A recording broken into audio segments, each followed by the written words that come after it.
Good afternoon, and this is match day number 6 and match 12 of the Nigerian Super League. It's Southern Sharks versus Middlebelt Tigers.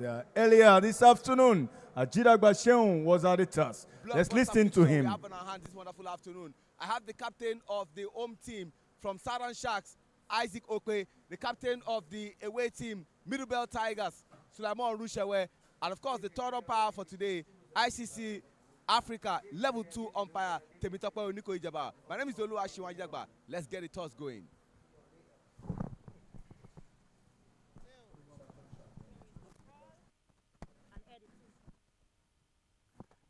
Ladies and gentlemen, toss done and dusted. The home team captain won the toss. Isaac Okwe, the captain of Southern Sharks, will be asking him what he intends to do and why he intended to do what he's about to do. Congratulations, Isaac. You won the toss. What do you want to do? Batting first. What informed that decision to bat first? Seeing the wicket, it's actually a quite slow wicket, so for player yourself and get a good total, doing 130, 140, because the slow wicket is easy for us to defend in the second innings. Isaac, this is your third game. You've won one, lost one. You are looking forward to getting another win so that you can put yourself in that conversation. Do you have any changes to the side that played your previous game? Just one change. Gideon coming for Peculiar. I wish you all the best. Thank you very much. Ladies and gentlemen, you just heard from Isaac Okwe, an elite all-rounder, talking about, I have won the toss and I'll elect to bat. I have here with me the captain of the Middlebelt Tigers, Sulaiman Rushewe, who also doubles as the captain of Nigeria. Sulaiman, you lost the toss and you have been put in to go and field. If you had won the toss, what would you have done? Surely I would love to bat first also. Wicket looks good, but I think it's a process for us and we need to look after the process in the first inning, which is bowling first. Now you are bowling first. What's the realistic target you want to put your opponent to in the first inning so that you can go in the second inning and get it done? To the minimum total to what guys can chase, I think we're good to chase. Sulaiman, you are playing your fourth match. Reality check dawned on you when you lost that game against the Central Eagles narrowly. But now, what is the brief? And do you have any changes to the side? I actually listened to Central Eagles in the past. We just look after our processes back, and Egosa is out today, got some issues, and David Ankra is in. Also, Unity is in also for Ewere. I think that's all our change for today. I wish you all the best. Thank you. Ladies and gentlemen, you just heard from the center what transpired between the two captains. The captain. That's the news from the center. You heard it from the man himself, Sheon Ajidagba, that tall man, lanky slanky, you can call him. Isaac Okwe, the captain of the Southern Shark, winning the toss and deciding to bat. Joining me in the comms box this afternoon is Peter, my dear friend who has been around for some time. Peter will run us through the Middlebelt Tigers team list. Yeah, and very quickly, it is Suleiman Rushewe, the skipper, alongside Abolari, Abdurrashid, Awodele Shino, Undubudim, Okwara, Umbat Samuel, Orimola Adepelumi, Solomon Chilimaya, Onukage, David Ankra, Ogbo Unity, and Olaleye Olayinka. That is the team for the Middlebelt Tigers. Everything to play for this afternoon clearly indicates a place in the top 3 and then top 4, hopefully final. The Southern Sharks team will be led by that man himself, Isaac Okwe. You saw him in the middle. Ahigbe Miracle is on that side. Ayeni Precious, Bright Young. Dan Ladi, that man, superstar Isaac, you can call him. Fola Jimmy Oworala, Cecily Odion, Ismail Abdullahi, Kenneth Boniface, Kofo Oworala, Lukman, Drotoye, Gideon, and Ismail Shitu. That's the lineup of the Southern Shark who will be looking to make a statement this afternoon. The weather conditions clear. No rain is expected here at the TBS Cricket Oval. And straight up, the umpires lining up and getting set here. There, what do you have there? That's the Rosebud. Who's there? Selim Salah for Central Eagles. Okwe Sylvester, that man, always been in the call up there. Hopefully, he can climb that up. Tell me, Peter, what's your take so far on this tournament? Yeah, there's been a lot of batting progresses, but you have to acknowledge the bowling as they've been able to mediate on runs. Take a look at the Eastern Elephant today, able to keep the Northern Lions below 120, which aided their chase, being able to meet up to that run target. We've not seen so much of a batting excellence, but the bowling so far has been superb. First one straight away, starting with a wide, and that would go all the way. Brilliant chase to the boundary. Ropes Not what you want to see if you are a middle belt supporter, but clearly we saw that last game this morning. Great intensity from that man, Ramon Ali. That man is filled with potentials, and hopefully he will replicate much of those ones for Nigeria. He's got the quality. At time to time him, one of the finest I've seen in recent times. He's got the quality to become something big for Nigeria. He just needs a bit of temperament, and I'm sure he will walk around those ones every time he's hungry to get runs. Plays shots round the wicket. But the moment now is for Isesele and Folajimi, opening the batting against Abolarin. No run on the second delivery. The first delivery, actually first leg out delivery.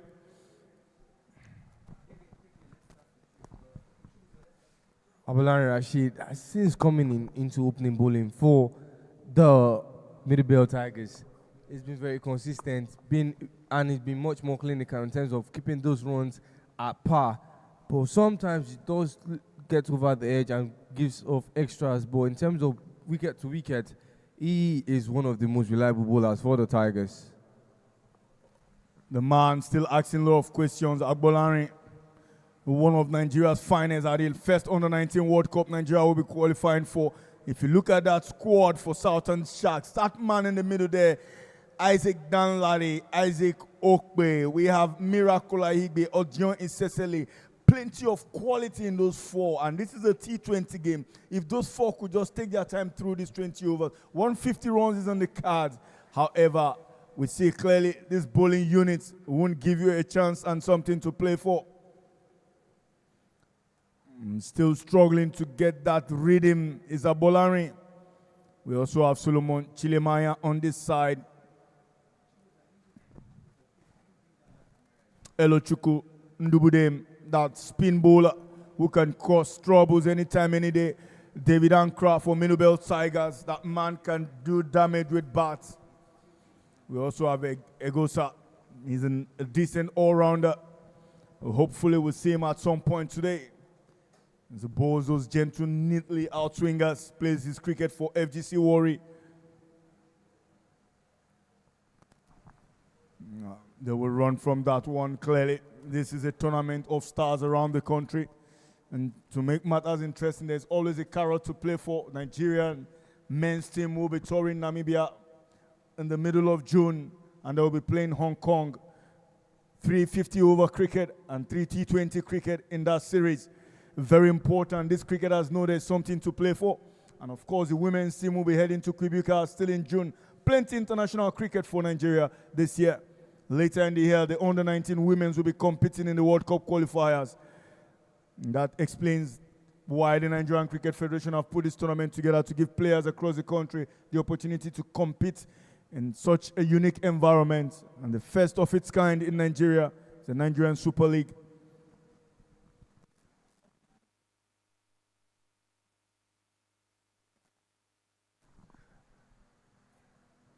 A good stop at the boundary rope after successfully beating the wicketkeeper and the slip fielder, having to run in and cover all the way from fine leg. That was a wonderful, so much correction from the third man region. That would have been the first by boundary for the Southern Sharks. This over has long been going on for Abolarin Abdul Rashid. Already bowled 6 balls, but still 2 balls shy of completing an over with 2 extras. Make that 1 ball. That ball ends in the gloves of the wicket keeper. Folajimi still on 100% strike rate right now after getting 2 runs off that last ball. Cecily, the runs have not really been coming off the bat, with just 3 runs so far have come off the bat. And Abdul Rashid Abolarin has given out 4 runs in extras, which they've taken advantage of at every given opportunity. Another wide, and the first over will prolong even longer. The left and right arm combination is proving difficult for Abolarin to keep up with, and he is the opening bowler. It seems that bowlers coming on in from the Cove Appeal end today have not really had their fun of rhythm. It happened to the Northern Lions. They were exploited. The first 3 bowlers coming from that end were exploited by the batting order of the Eastern Elephants. Now, Abolarin, hopefully the last ball of the first over. And it will stay even longer as the umpire declares another wide. It is 2 wides in succession for Abolarin. The run sits at 9 after the extras. Only 3 have come off the bat, meaning that they've gotten 6 in bonuses. And clearly, this over has taken almost 8 minutes to be bowled. So, disheartening over rate here, but I'm sure he will pick up, and hopefully it does that. But what we love to see, spectators around, and clearly would love to see runs. This time he comes around the wicket, big swipe on that one, protection in the dip. Yes, that's fielder there just making sure that doesn't go through to the boundary. And clearly this brings us to the end of the first over. Straight up 10 on the board. More voices you will hear from the comment box today. Clearly that man, AJ Boris. You saw my colleague, Shonwa Jidagba. The 4 force will do you the honors today and hope to keep things clinical. And clearly it shows how important this would be for Nigerian cricket. Back end staff, everything you see on the social media, the men behind it knows how to do their thing. That man Zilibe, you might see the pictures and the videos. Those men doing plenty of work. Just showing you a bit of graphics around the world. Zil and his team, Abayomi Ayanisi, the man producing the images you see. Thank you very much, gentlemen. Not forgetting our key sponsors, Dafabet, Russo, EMR, Hayes Energy. More and more to come. This is the first of its kind. Ndubudem again, the skipper there, Ronshenwell, will be trusting that this young man who got plenty of wickets in the just concluded CCC League would be opening the bowling from the pavilion end. We spoke about it, the temperament, the patience this requires. It's Fola Jimmy now who faces him straight up. And straight up to the stumps it goes. That is a wicket of the first ball. Miscalculated the turn and played with his intuition, which came at a cost.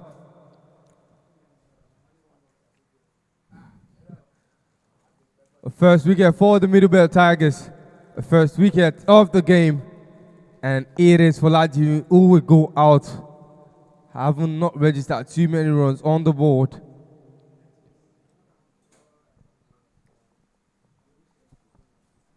Very desperate for a second win, especially given the fact that the Eastern Elephants have picked up a win today. The Southern Sharks really need this, and they are off to a slow start.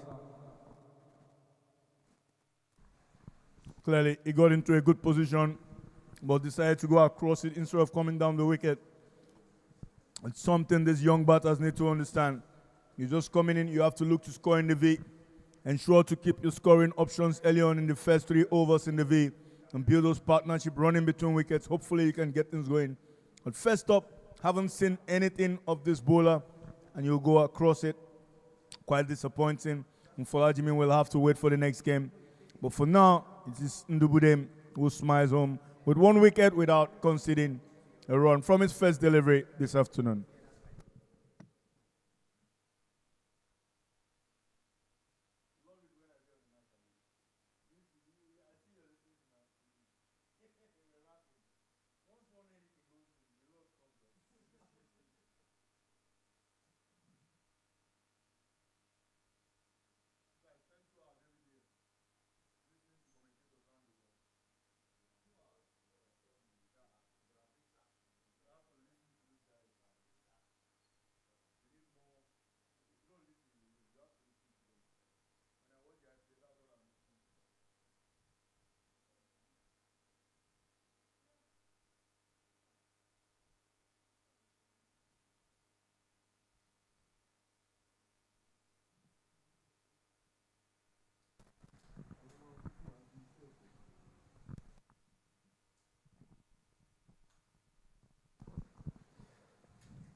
One of the few spinners that gets to spin in the power play over on Ndubudem has not let the team down on several occasions every time he's gotten the ball and picked up the ball, you knew that there is a high chance of wicket, and he has done that again for the second time in this bowling over.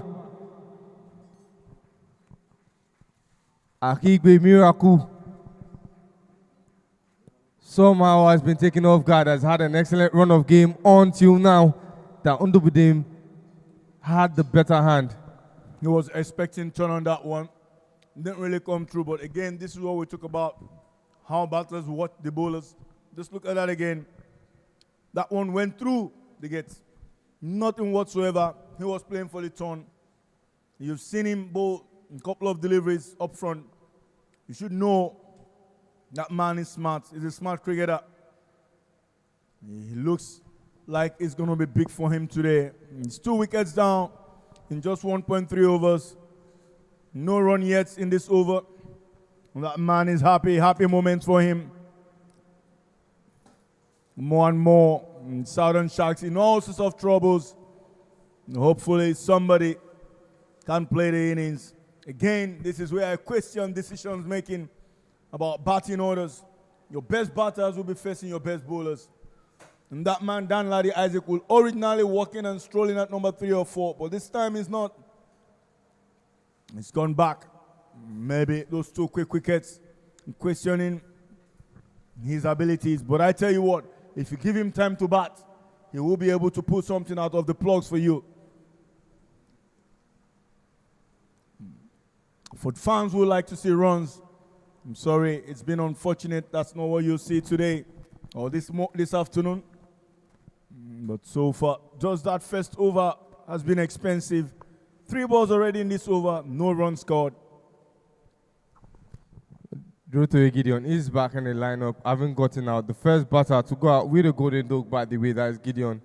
Drew to didn't play in the second game that followed suit, and is back and up in the batting order, and finally gets a run to his name in the Nigerian Super League and as well for the Southern Sharks. The win earlier today by the Eastern Elephant has put a lot of pressure on the Southern Sharks, knowing that a loss will further see them drop on the table charts, as they have only one win, and that was coming up against the Western Dolphins. And the only opponents for the Eastern Elephants still have the Western Dolphins to play. So they have 2 big ties left, as well as a game against that Eastern Elephant as well. A win today and a win against the Eastern Elephants could probably seal a chance for the knockout round for the Southern Sharks. And it's a difficult task because the Eastern Elephant seems to have gotten their reading with the win this morning in a fashionable way with that Ramon Ali knock, and the clean up by their batters. Hopefully, come on Monday, they get another win, they get a chance to go up. So I'll tell you what, Southern Sharks have a lot to deal with, haven't been themselves in this situation. They have won the toss, decided to bat, and found themselves in this situation.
We'll be seeing bowling change. Not a great first over by Abolarin, but Ogunaike will continue from the Court of Appeal end to Drotoe.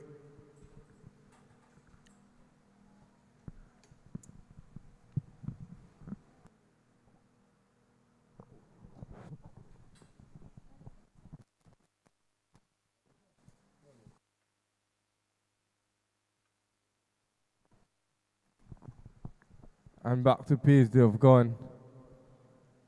And they've changed the bowler. Abolarin has been rested. Didn't find his rhythm in that first over. That was the most expensive over that came about, giving out 10 runs in that first over. Undubudem has been able to manage that, picking 2 wickets in the process and only giving out 1 run.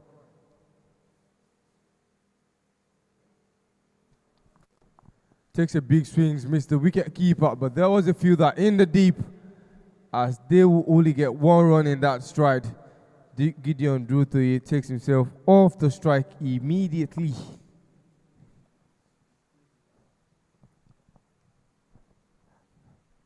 Very well known batter all-rounder Gideon Druti, one of the players that didn't find their rhythm in the first game, and after it is nice to see him back in the starting lineup for the Southern Sharks, and remains to see if he rewards that decision by the coach to reinstate him into the starting 11.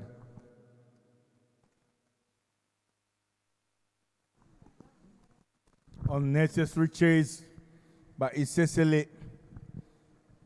And that one clearly was outside the umpire's wide mark. Umpire Wale Adekoya makes no mistake about that and obliges.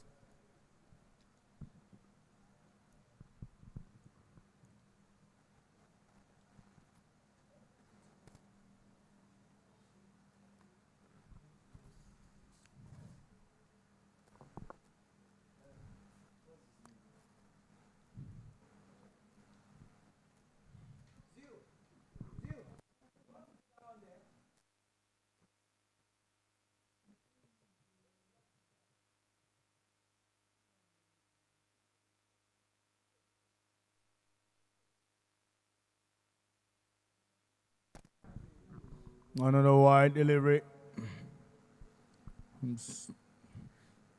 But for that, over. Clearly, Dubudem's over, being the starlights. But Gunaiki also adding extras to this already developed quarter. Oh, brilliant line. That delivery clearly outlines the plan here. Both the fourth stump line and put the batters under pressure to commit errors. He knows.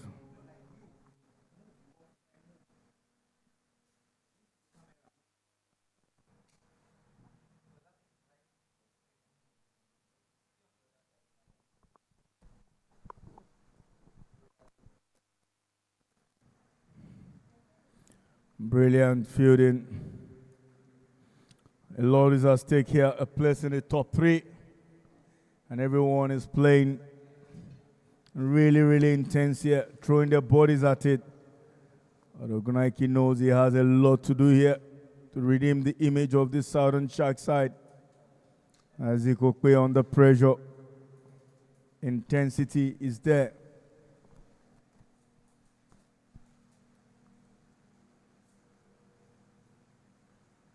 In the air for a bit, but safe.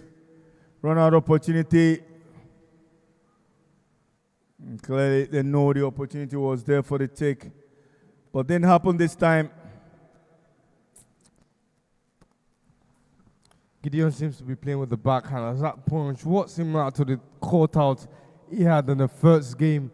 He couldn't keep that ball on the ground in terms of contact made. And that ball was caught in the same cover region by an infielder. Could have happened again for the second time. The ball stayed lower this time around and he would have run himself out. He needs to stay there and play out the power play. There is a reason he has gone in at number 4 and he needs to justify that as long as he's in the batting crease.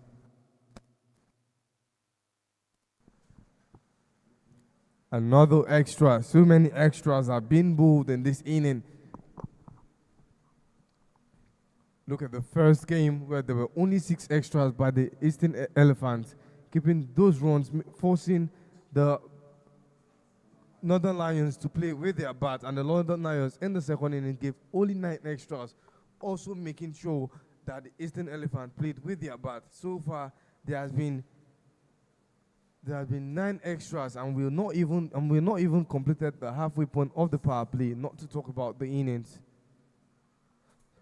Nicks the bat as the fielder gives a chase and stops it at the boundary ropes after going underneath the keeper's reach. As they complete 2 runs behind the stumps, that will end the 3rd over. 18 is what is on the board after 2 wickets lost for the Southern Sharks.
Not surprised to see Undubudem take up the ball for the 2nd time running, giving out only 1 run and 2 wickets to show for it.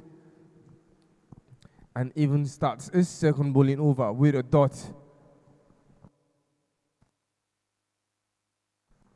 Plays in the air and into the space as the fielder Howley has to chase it to the ropes. It's Esele Odeon, the batter at the moment for the Southern Sharks. Lofting that ball over the infield, sending it out. Didn't get to the boundary ropes, but it was just enough time to run in between the wickets for the Southern Sharks. The runs are slow and steady, but they're moving at an accurate rate. 6.00 is how the runs are moving at the moment. Big call by Gideon to send himself on strike, taking Odion Isesele on strike and adding 1 more run to the board for the Southern Sharks. Undubudem has seen his runs given in the 1st over doubled up immediately.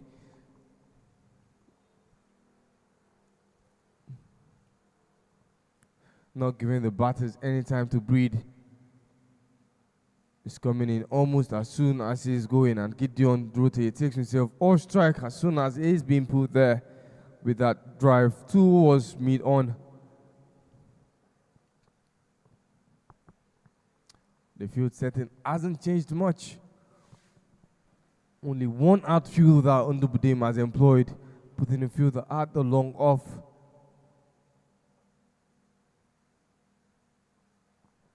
And the Southern Sharks finding it very difficult, much difficult, to play out of the field. Last ball of the 2nd over. Good bowling spell is looking so far for the Southern, the Middle Belt Tigers. Driven downwards, but doesn't beat the mid-on. And the 4th over ends 8-a-dot. 22 is on the board, and it's still 2 wickets lost.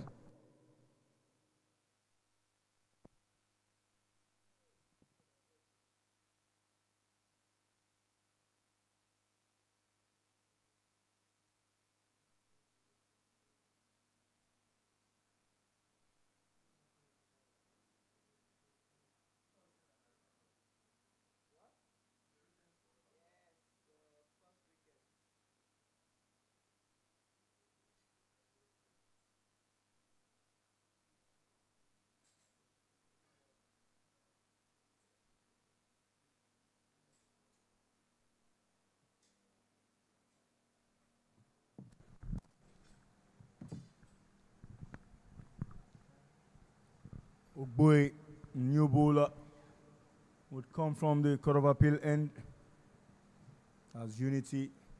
Oh, decent line there. Just a dab, Rick's taking. Everything is gone, almost hitting stumps this afternoon.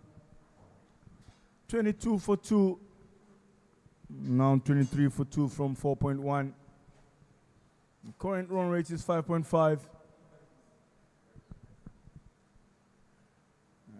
Close to see how things have slowly eaten into this first over wild run rate of 10 from Abolari. Oh, decent line. Again, a bit of technique issues there by the batter. He just decided to leave that one. That was a decent line. Or you picked it up, you should cover the one with the face of the bat. But clearly, it's not it is.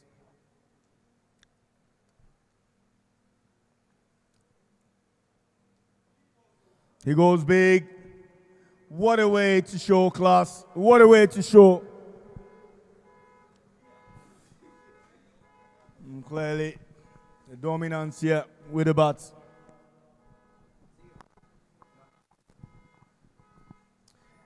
Looking at that replay again, that ball was all there for the taking. From the very first pitch, you could see that ball was coming straight, and it was given that privilege, taking it over the infield and towards the boundary ropes, adding 4 much needed runs to the board for the Sharks.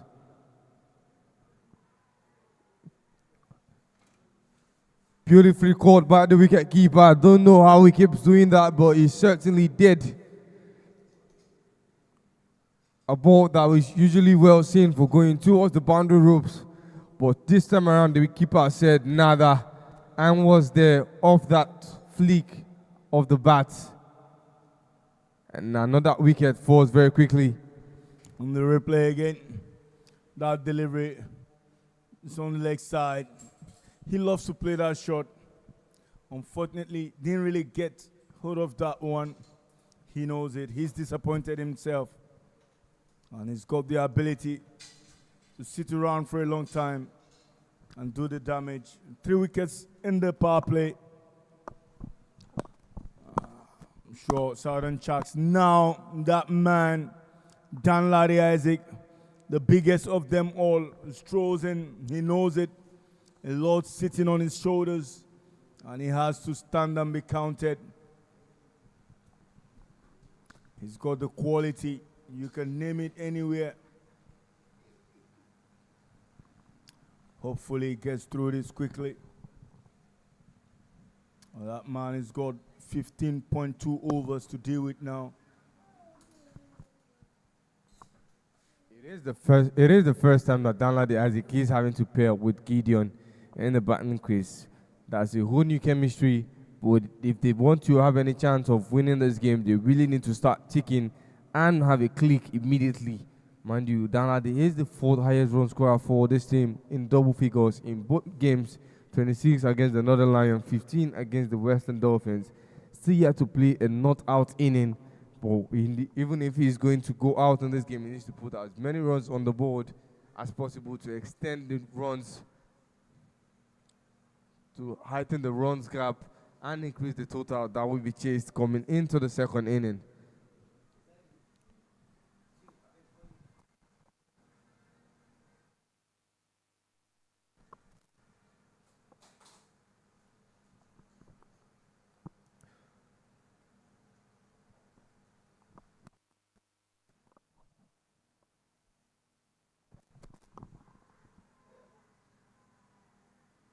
Loud appeal for a catch behind, but the umpire says not out. There was no contact at any point in time between ball and bat. Yeah, looks like let's keep up believing something has happened there, but not showing any enthusiasm in that appeal. Abalari will be coming back again, this time from the pavilion end. It's Captain Roncho just mixing things up a bit. It's 27 for 3 after 5 overs.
A change in end for Abolari Abdul Rashid, but still starts serving the same manner, coming from the pavilion end, and it's been sent to the boundary of the first ball, 404, by none other than Gideon Dorothy.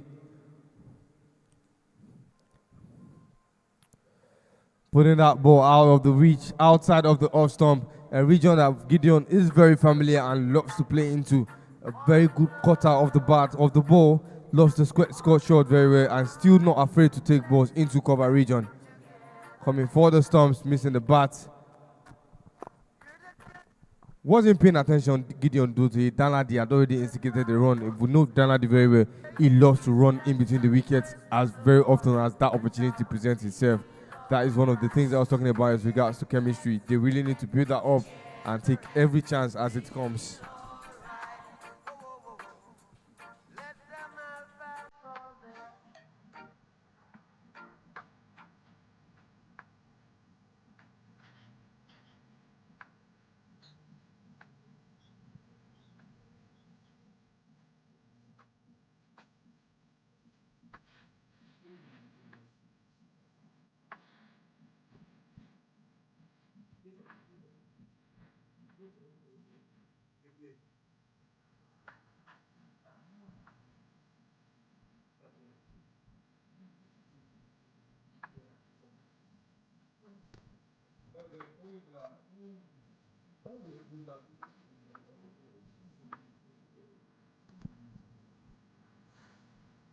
And the over has continued this time, driven forward, but doesn't find its way into the gap. Gideon is on strike, 100% strike rate he was at until now after that dot ball. Couldn't find the gap. Hasn't been really attacking the stumps for majority of the time. Abolari Abdul Rashid I'm talking about since the very first ball.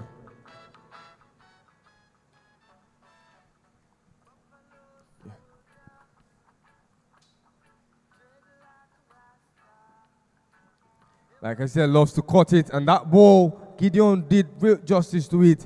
Quick on the feet, Isaac Danladi instigated that run, and they completed, and not the run. It's not really been on. I think Bolarian at this point in time is relying on the swings it intends to put behind the ball, and it's not pitching that ball at the right place for those things to implement. Pitching it always too full or a little bit shorter, and it's always within the playable area for the batter.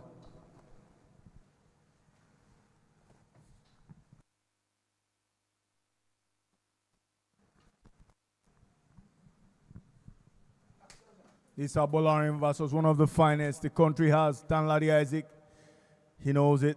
This is a class show. Just not getting value for it yet. It's 32 for 3 still. It's delivery left from this over. And that brings us clearly end of power play. With a delivery left. It's nice to see a comeback. Considered 10 in the first over. The second over has been 5 so far against a man who's prized to be one of the finest around the country. Soft hands, he wants a single, he gets it. Disappointing there by the fielders. Run out opportunity miss. He knows it, how important this wicket could have been. And that brings us to the end of the power play. It's 33 for the loss of 3 wickets. Current run rate seated at 5.5 and over with projected score on 110. If Southern Sharks have anything to achieve here, they would have to work extremely hard. A batting scorecard from you. The only double figure there coming from Drotoye Gideon, 11 of 11, strike rate at 100. Nothing fantastic from Isesele Odion, 8 of 15 delivery, 53 strike rate. And that man, Danladi Isaac, still looking to find his rhythm in today's game. Yet to bat, Isaac Okwe, Ismail Abdullahi, Kenneth Boniface, Bright Young, Ayeni Precious. I would say this middle order is quite brittle, but that man, Danladi Isaac, he's got a quality you can take from this tournament. If he's able to just bat through the last 14 overs, we might see something decent. Unity again to Danladi. Another dot ball, this time 1 run from 5 deliveries.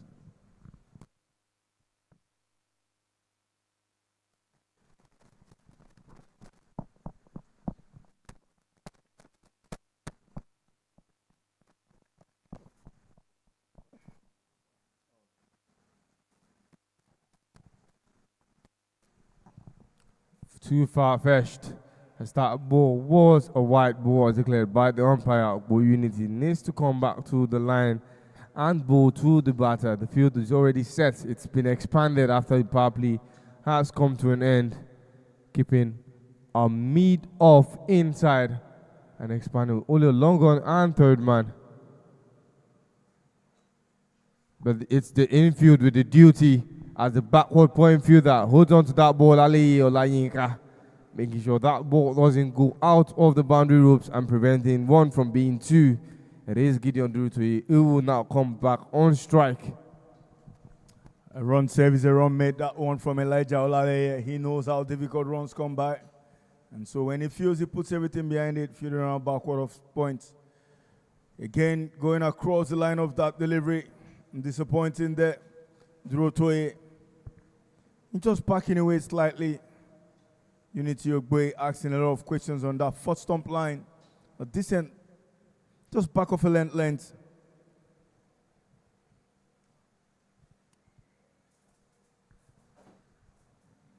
Pot 43 wickets. Would have been a decent show here in the power play.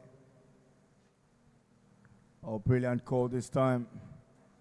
Getting off strike will be the strategy.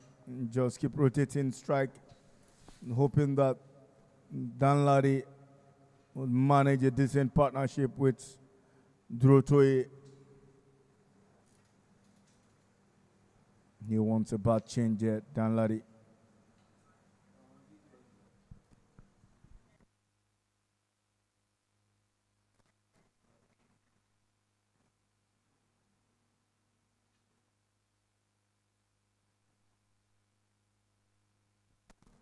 In the air for a bit, but found the gap. He wants a second. Is he getting it? Yes, he will. It's brilliant running between wickets. The intent from the body language clearly defines who this fine cricketer would be. Danladi Isaac.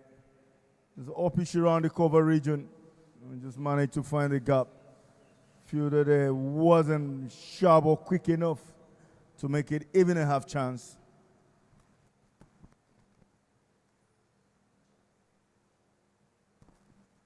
Oh, brilliant shot this time through the line. In that V, plenty of them. They will get a couple and two from that one. And brings us 40 runs for the loss of 3 wickets after 7 overs. To join in the comms box will be that man who likes his mic. He knows how to handle affairs. We call him.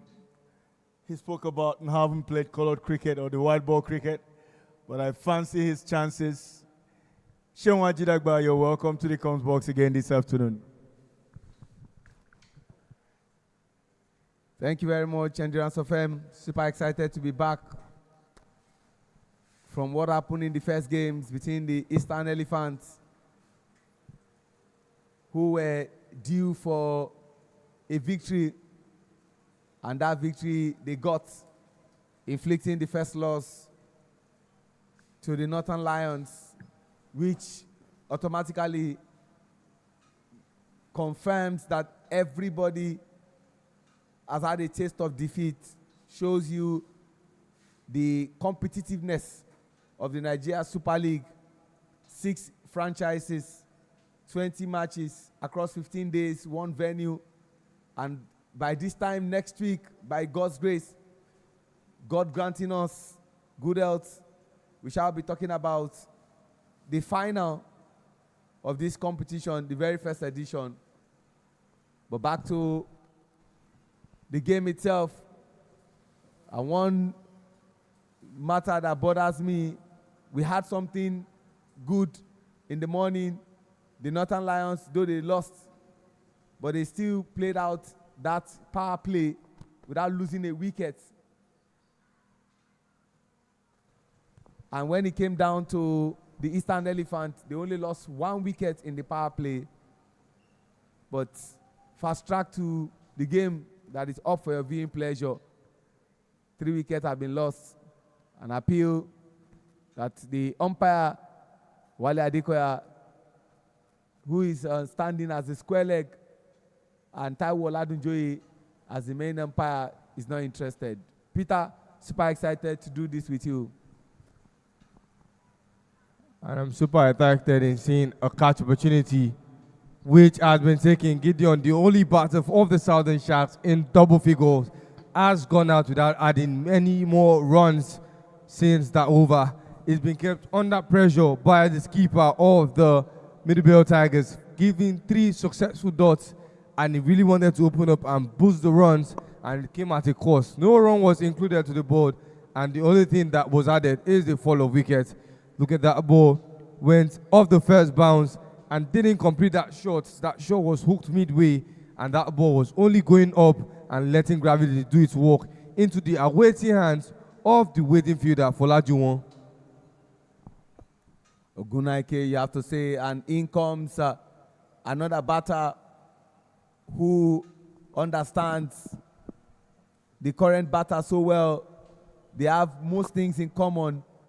They are both from Kaduna State. They once played together in the same club, but now they play in different clubs.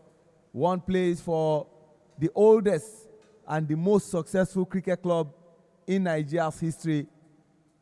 Just some months ago, they celebrated over 4 decades of existence. I'm talking about Foundation Cricket Club, and that's where Kenneth Boniface plays for, while Danladi Isaac used to play for Foundation Cricket Club before jumping ship to Ibeju, Lekki Cricket Club 1.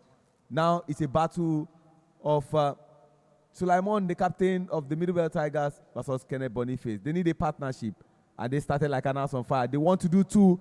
It's 2 possible. No is that call, thanks to Elijah Olale. Yeah, one of the only teams that is yet to confirm themselves is the Middlebelt Tiger. A win today will see them qualify for the knockout phase of this competition.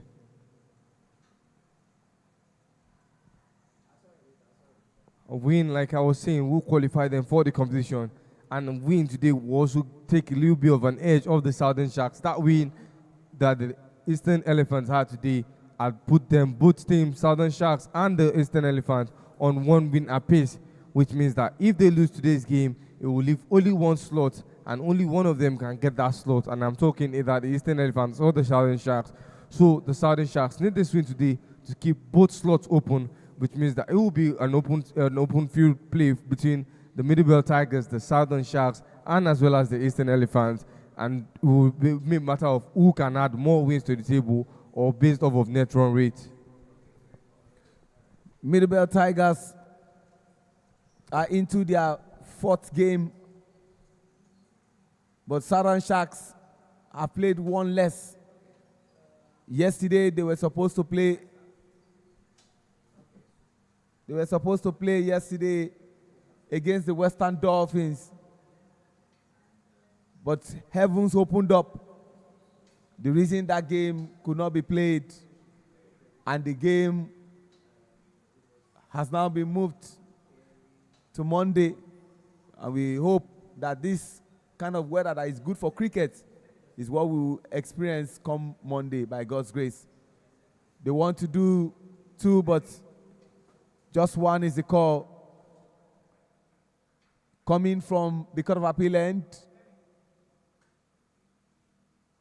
David Abibode into his first over. Spotting, I beg your pardon, David Ankra, the man who has come in for the injured Ehosa Agedo Destiny, one of the few players to have picked 2 Player of the Match awards, himself and the other man from Northern Lions, Sylvester Okwe, are the 2 players to have done this. A missed chance. That was close. The wrongest of end. But good awareness. Else, we could have been singing a different song. I'm sure the coach of the Southern Sharks, an experienced coach who at some point in time led Nigeria's team at the junior level, Coach Ishonde, the heart would have been palpitating. But then Motherlock smiled on them. Dan Ladi Isaac will continue to bat. I call him Mr. Stabilizer or call him Muje.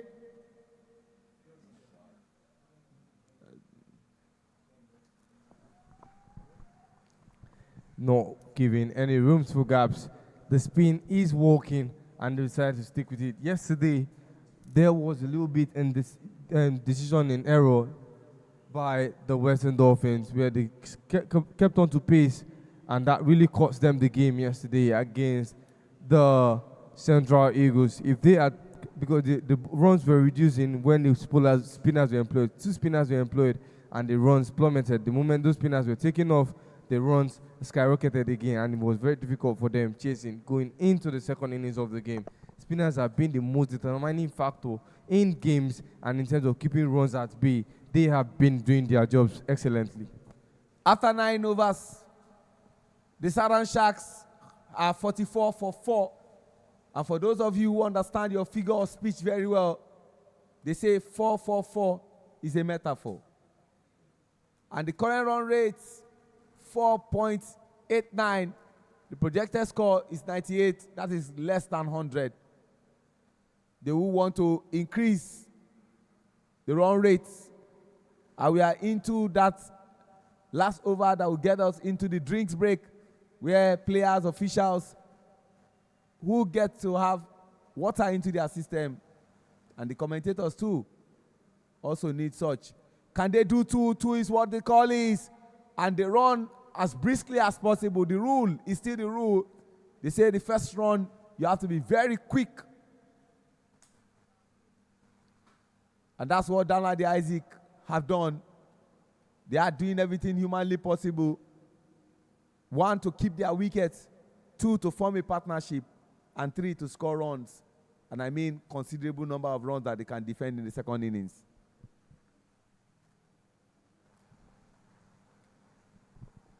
This is what Gideon should have, I think, done before going out in that previous encounter with Suleiman. He didn't really try to keep the ball ticking with singles, and he was just trying to find the offside very frequently, which he didn't succeed, and out of frustration and desperation, lost that wicket and has gone the same path. Does he succeed? Yes, he does, finding that gap between long off and extra covers. It is Kenneth with 4 more runs to the board for the Southern Sharks. The runs have been slow, but they certainly have been ticking. Not at 6, not beyond 6, but it is at a reasonable point with the, if you look at the number of wickets at hand. I can agree less with you, Peter. And Kenneth Boniface was one of those few players from the junior ranks who made his senior debut last year, December, at the Moshood Abiola Stadium, the Package B in Abuja, where Nigeria hosted the second West Africa Trophy that had 4 countries in attendance. Zambia, who had the longer hiatus from cricket for close to 8 years. Sierra Leone, Rwanda, and of course Nigeria. And I'll be telling you the other players who also got an opportunity to play under the then coach, Steve Tikolo, the Gonzi Guns. Not surprised to see that that is a maximum by Isaac Kenneth. Got that 4 and with it patiently, saw that turn, and this is similar to the shot Gideon had tried to employ earlier on, but wasn't successful after not completing that shot. And this time, the gravity did its course, but a little too late as that ball was already outside of the boundary marks. It is the power play over. It is 60 runs running at 6 runs per over for 4 wickets lost. Very commendable by Kenneth and Danladi for the Southern Sharks. It is the drinks breaks, and we'll be back as soon as the teams are back. Thank you very much. The drinks break would allow us also to have our own water, but I was just going to share with you those 4 players who got an opportunity to play under the then coach and high performance manager, the greatest Kenyan cricketer of all time, Steve Tikolo, they call him the Gonzi Guns, the man who played at 5 World Cups. And I'm talking about Kenneth Boniface, Ramon Ali, Undudubem Elochukwu, and of course, Ismail Abdullahi. Those 4 got an opportunity to play under the then coach. They struck their stuff, they made it count, and I'm sure whoever the next coach and high performance manager will be, he will have something to think about because they gave the coach something to worry about. I will be back after the drinks break.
Great to be back from the drinks break. Deserved one. And we always say there is a cost that comes with drinks break. It's either he energizes the batting side to score runs, or he propels the bowling side to do better and get wickets. But what a great time to welcome my colleague, Olumide Ajao, into the comms box. Olumide, good afternoon and welcome. Thank you, Sean Adjubara. Good afternoon. As it stands, 61 for 4. After 10 overs, players resumed. And Danladi Isaac wastes no time in rotating strike, giving Boniface the strike. Lovely square cut there. Finds a fielder in the deep. Lovely field setting. Deep point for the man in form, Kenneth Boniface.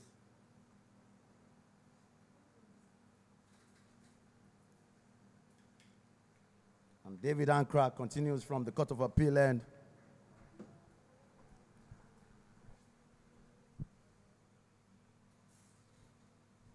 And if I may ask you, Lumide, you know David Ankra so well, plays for the oldest cricket club and the most successful cricket club, Foundation Cricket Club. He used to come with a lot of pace, but he seems to have cut those things down, and he has now employed the other route, which is slow and steady wins the race, you spin. Yeah, and he's doing that very well. Spin bowling has been very, very effective on this pitch, so I can imagine why he's decided to come slow, and I think he's used to, I know him when he was much younger. No ball called. There can be a run out. The batters are safe. It's a no ball, and it's going to be a free hit. Umpire signaling free hit. Olumide, let's quickly talk about what else happened. The tete-a-tete that happened between Isaac Danladi and Kenneth Boniface. Isaac was a bit cross with Kenneth that even if it's a no ball, you need to run briskly because you could be run out even if it's a no ball. But we'll see how that free hit. Isaac Danladi, very smart cricketer. Awareness is part of this game. You need to be aware of your field. You need to be aware of where the ball is. So that is why he wasn't too happy with his teammates. He was jogging it off when the ball can rocket past you and get your wickets undone. He doesn't want any of that to happen. This partnership needs to stay. They need to build on it, consolidate on it, accelerate when necessary. They have to do all in their power to make sure they get this win under their belt. The shot, and won't be finding the boundary, finds a fielder, long on, just one run off that delivery. Shion, I was saying David was a young man when I met him. His age is also counting. So all that speed star running in and delivering those fiery balls kind of reduces. And because he has a cricket sense, he still wants to bring the bowling attack. So you can do something else without expending most of your energy and still getting results. David, born and brought up in Ghana, but by virtue of the number of years he has spent in Nigeria, he was eligible to represent Nigeria, and he will be hoping for more opportunities to play for the yellow-green.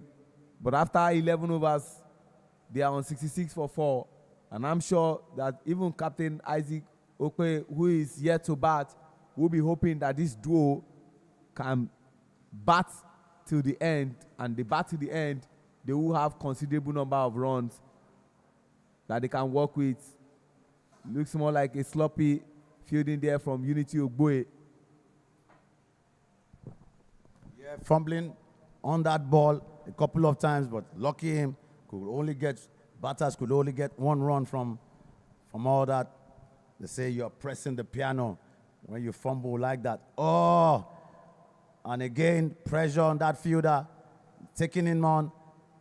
Easy double there. He's done well to put some hand on it.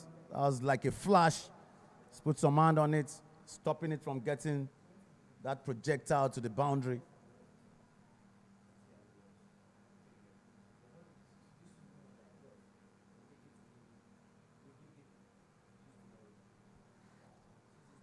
You know, cricket is funny, you know. Sometimes on the field of play, the ball comes looking for you. The ball particularly goes looking for a particular fielder. Yeah, a swing there, big swing. Only finding a fielder. But they keep chipping away. They keep chipping away. They found a way and a rhythm to get that ball. That board ticking. The Southern Sharks have kept the ball ticking. Then the 12th over, 71 for 4, after 4 deliveries from the captain, Rushewe, Sulaiman. Have you noticed Sulaiman trying to rush the batsman? He's been quickly getting the ball and running into ball, not letting them really settle. And again, he picks a dot ball to end that over. The board stays at 71 for 4 after 12 overs. Well, I don't think Sulaiman will rush any batter. As a batter, you have the right to take a walk if you are not ready. But let me quickly look at the bowling of the Middlebelt Tigers. Abolari Abdurrashid Ayomide, after bowling 2 overs, 16 runs, no wicket. Undubem, 2 wickets he has gotten from 2 overs. Ogunaike, Folajuwon, didn't get a wicket at all.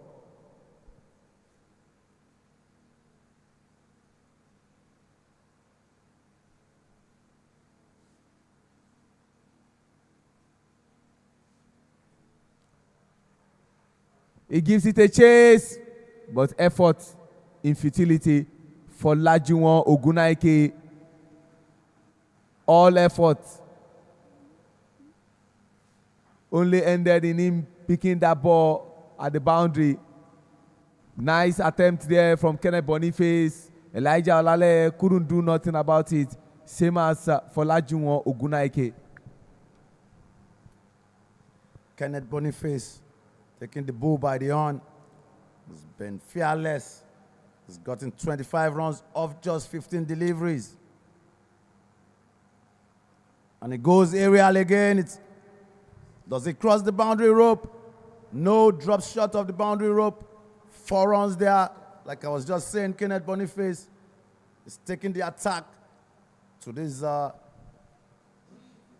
opposition. The middle belt Tigers, you can see that on replays, dislodge that with some disdain. Good comeback by the bowler, David Ankra. Pitching it up this time, getting a dot ball.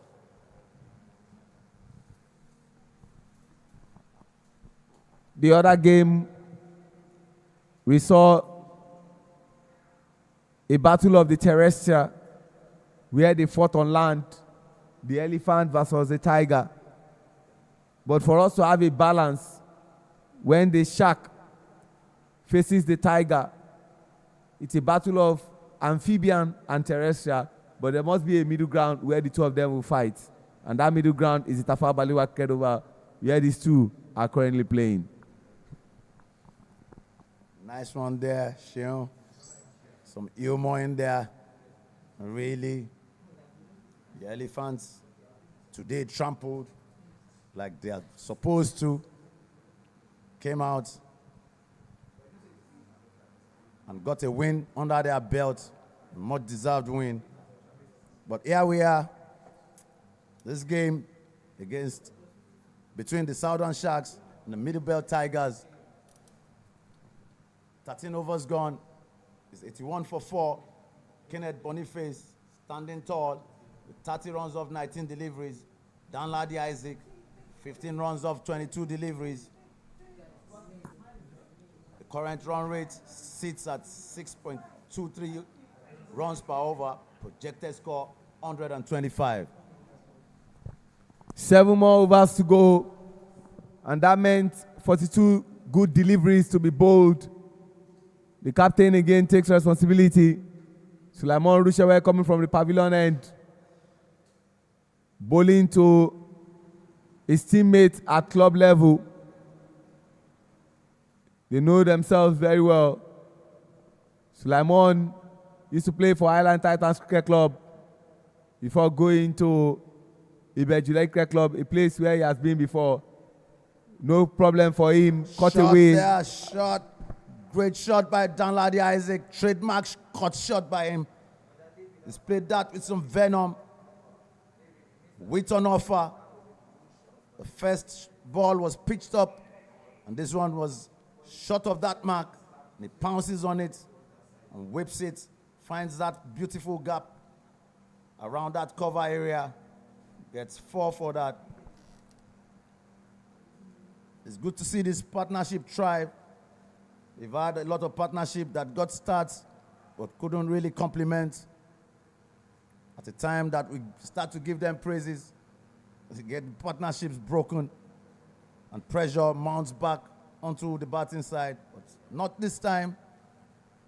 Danladi Isaac and Kenneth Boniface tidying this job up. And again, they are taking advantage of the field, takes the field on. The field is sloppy enough, looks sleepy. You need to be aware. Anushewe has a word with the fielder. He's having a word with him. Don't sleep here. You need to be on your toes. That's his opening batter, Samuel Okpara Mba. to please be alive to his responsibility. That's the charge from Sulaiman to Samuel.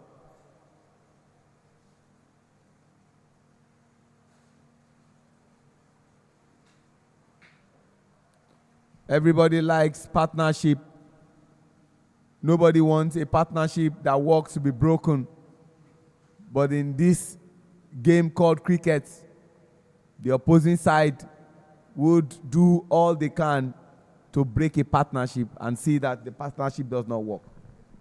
Short delivery there, couldn't really get it away. Gotten just one run off it. Good backup by Captain Sulaiman, not wanting any extra from that throw from the boundary rope. Brings us to the end of the 14th over. It's 89 for 4. Oshewe's campaign has gotten 1 wicket and considered 30 runs. He's taking that responsibility on himself as the captain of the side. The wickets aren't coming. The runs trickling and moving towards the 100 century mark.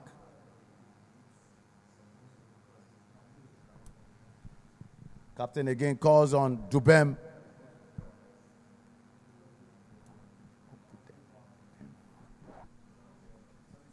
He's got a very fantastic bowling figure.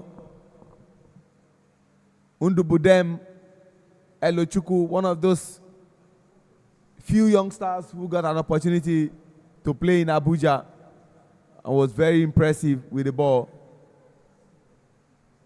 He's giving away just 4 runs and bowled. But then he survives a scare, hands on his head. Wicketkeeper unhappy. But that is not before umpire Wale Adekoya, who we say sees better and has the final decision.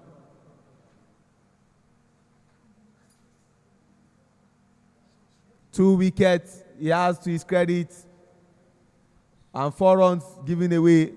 He cuts it away. Something wrong. Elijah Olaleye in that position, and all he could do was to apologize. Easy double there.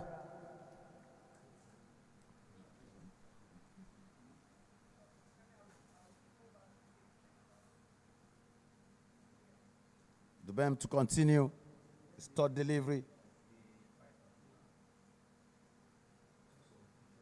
But has not taken advantage of these short deliveries by Budem.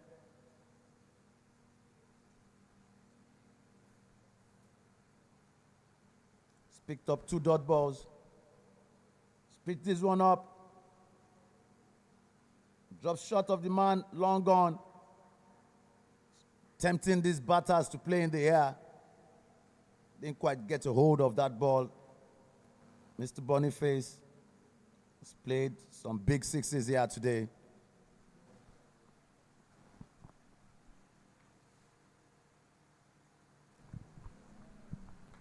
Much better bowling there from Elochukwu, a league champion and the current champions of the Club Cricket Committee League, flying is straight for Government College by the Old Boys Cricket Club. What a great way to end the 15th over. They've just lost 4 wickets and 92 runs on board. The current run rate 6.13, and the projected score will end at 123 if he continues like this, except something changes. Sure. It's good to see this partnership still standing. They've helped their team closer to that century mark. And you can see them talking to each other. And now the captain is calling on the young man. Unity Ogboe. Unity. We saw him start from the Court of Appeal end. It didn't work out. He's now coming from the pavilion end, hoping that Mother Luck will smile on him. But one thing Unity has to do is to try and break this partnership of Isaac Danladi and Kenneth Boniface, who is the current striker now.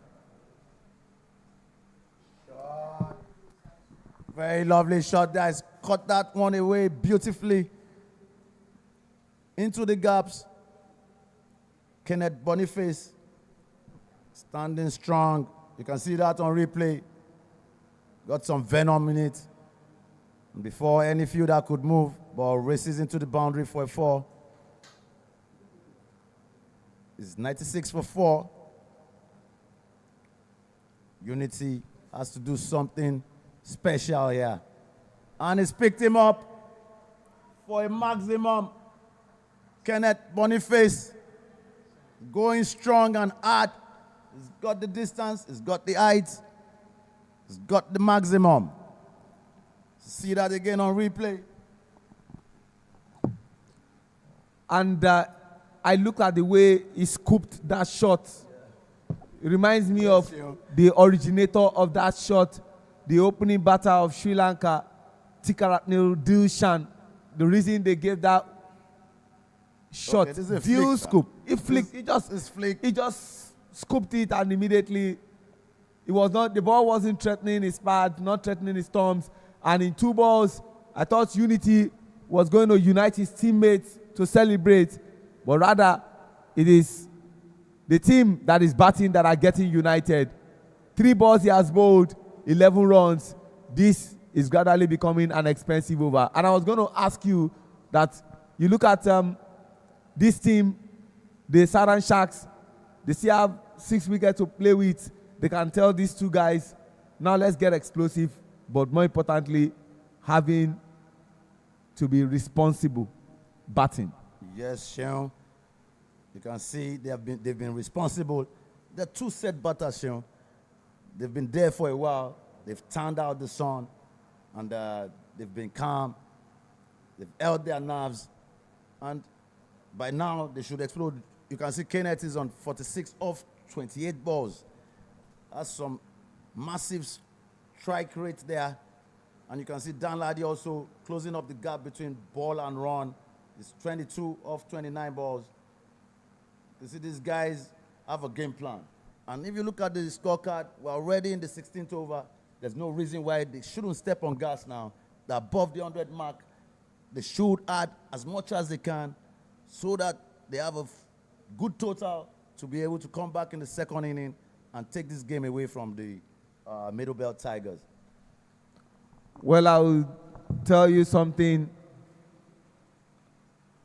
and that is the word of International Cricket Council. They keep talking about the new things they expect you to achieve in a T20 game. But before I talk about that, 16 overs gone, 105 for 4. The projected score has moved up to 131 because they are currently on 6.56. Danladi Isaac, quite surprising, is anchoring for Kenneth Boniface. He doesn't have a problem with that. And the umpire, Taiwo Ladunjoye, is saying, please, let's get on with the game. Let's get on with the game. Time is of essence. And I was talking about what ICC talks about. Your first 6 over, they will tell you to launch LAUNCH. The 7th to the 14th over, they will tell you it's consolidation. And of course, the 15th to the 17th over, for those of you who drive, they will tell you accelerate. And of course, the 18th to the 20th over is just finishing. And these guys, they are really in that mood. And time to say, we welcome him to the cricket ground. We saw him, he might not see us. The man who is ensuring that this becomes a reality. He said it and is acting it. The president of Nigerian Cricket Federation, Uyosa Nosawaru Akpata. Great to have him, come around to the cricket ground. And ladies and gentlemen, I hope Elochukwu is fine. He got struck by the ball. Actually put his leg in the line of that ball. stop it from going to the boundary. I hope he's fine. Ball ricocheted off his leg to another fielder. Putting up a very good performance here. Trying as much as possible to curtail these set batters from accelerating and adding more runs to the total. He should be trying to pick up the dot balls. And again, over his head. Is it a catch? It's been dropped. I was close. Sean, have you noticed young lads nowadays take catches so close to the ground? You're supposed to be taking that catch at least your waist level if it's dropping. Look at that for a catch. You've seen them take catches like that though. But this is what happens because it's too close to the ground. If any mistakes you happen, it's dropping to the ground. And you can see that materialize out here. Just one word. They call it hesitation. That's what happened. Lovely fielding there again by, sorry to cut you, by the young, tall, lanky man, Ogbue.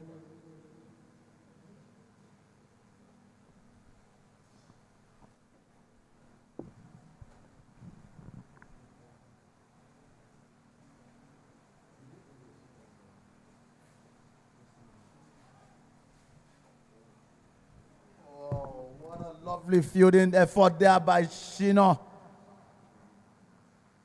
Good to see that.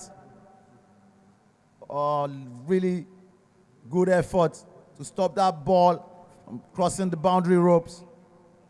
Very well played by Boniface Kenneth over the bowler's head. Beautiful cricket shot. Ball was in the slot. And this is Isaac Danladi running the first one very fast. But they know their customer. That is Sulaiman Rushewe running in from the boundary. They know him very well. They play for the same club for some time. So they say no to the second one. When you know the fielder, you don't take him on. If you know he's weak, you can. But Rushewe, on his day, a complete cricketer. And it's in the air. There's someone on that. It's David Ankra. It goes over David, over the boundary ropes. And that's 50 runs for Kenneth Boniface. He enters his 50 with style. You can see celebration there. As half a century enters that landmark with a big and beautiful six. Let's see that again on replay. Over the head of David Ankra at the cow corner. Brilliant, brilliant shot from this young lad. It's good to see all these boys from that young age developing into men. They all played, most of them played in the PWC, a national event for the under-19s. And now they're all muscular. I see them with all their muscles, biceps, triceps. It's good to see them play this game of cricket in this beautiful fashion. It's T20. We want to see sixes. We want to see the boundaries. We want to see some good bowling as well, some thinking bowling. And it's 17 overs, done and dusted, 115 for 4. Danladi Isaac, Kenneth Boniface, lovely combination, good partnership. They've called themselves well, they've communicated very well within the crease. They will continue, and Aodele Shino to take up the ball and see if he can break this partnership. Shino Aodele gets an opportunity to bowl in today's game and hoping to cut down on those runs and probably break the partnership of Isaac Danladi and Kenneth Boniface, who are proving to be tormentor-in-chief for the Middlebelt Tigers. They want to take two. Two is the call. Good pick up there by Elijah Olaleye to his wicketkeeper Solomon Chilemaya, who decided to give him props for that lovely pickup.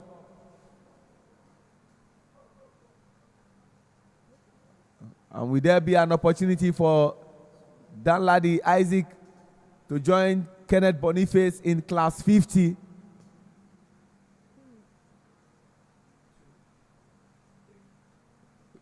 No run there, even when it seemed as if there was going to be one.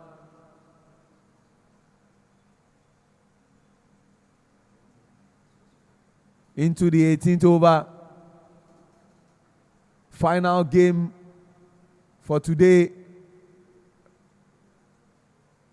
Day 6, March 12.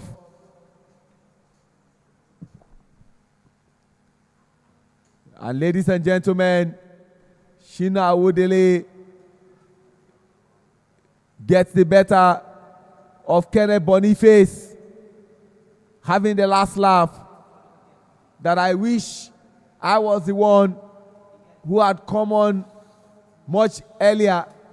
I would have gotten the wicket of this man who really tormented us by scoring some maximum and some boundaries to go along with it. 57 in total. He makes way for his captain, Isaac Okwe, who won the toss and elected to go and bat. Those are some of those highlights of how ball went into boundaries, including the one where maximum were scored.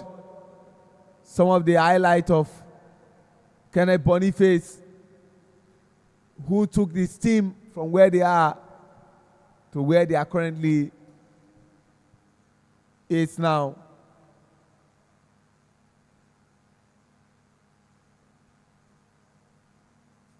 The umpire wants the people in front of the side screen to please leave there for clearer vision of the new batter.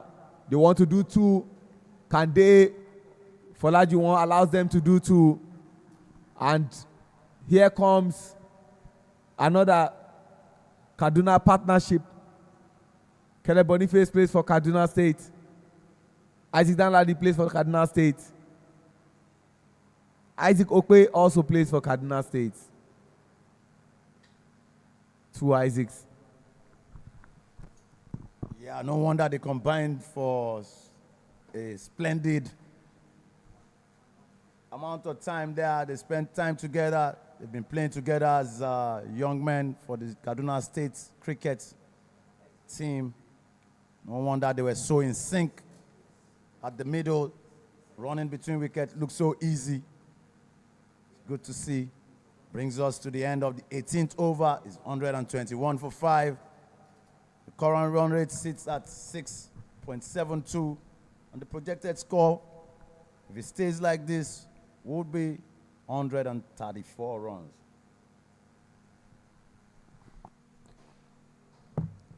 Isaac Danladi, jersey number 77, then the man they call Stabilizer, who has come in to do a fantastic job. Looks as if he needs an attention, and that attention will be a medical one. Cannot blame him from when he came on up until this moment. He has been an amazing backup, especially when Kenneth Boniface was batting. He anchored, and he anchored very well. And those rotation of strikes is the reason the Southern Sharks are where they are. At the center, when I was taking the toss, I asked Isaac Okwe what he informed his decision to bat after winning the toss. And he said, the surface is playing very well. That's why he elected to bat. And I asked Sulaiman, who was put in to go and field, if you had won the toss, what would you have done? Sulaiman said, I would have also loved to bat. Unfortunately, I lost the toss. And for Isaac, he said he aims to score about 150. Will that happen? I wait and see as we get into the 19th over. And who will be coming from the Court of Appeal end? No other than the opening bowler for the Middle Belt Tigers. And one of those history makers for Nigeria who qualified us for our first ever World Cup at under 19 level back in South Africa, Rashid Abolari. Great start for Rashid.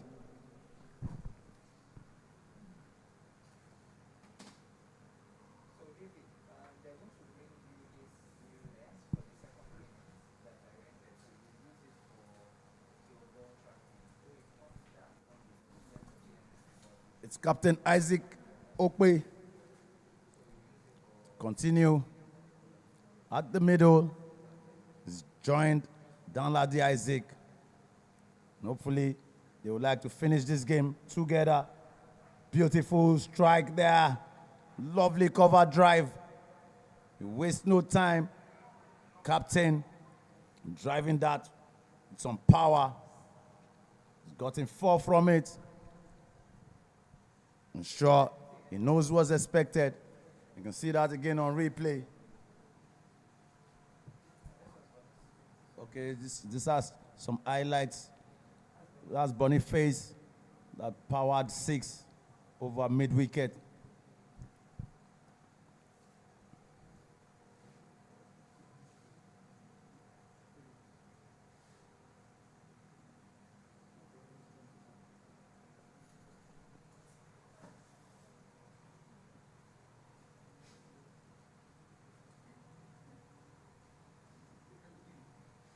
Oh, what a catch. What a beauty. And Abolari Rashid has won the battle. Was driven powerfully through covers. Just the ball. And just the next delivery has found the gloves of the captain, Isaac Okwe.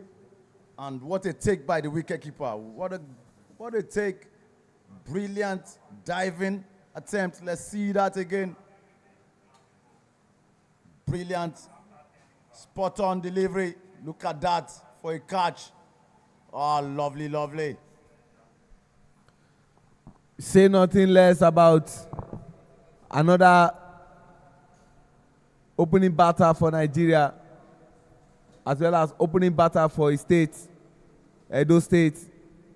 And I'm talking about Solomon Chilemaya, the younger brother of Destiny Chilemaya.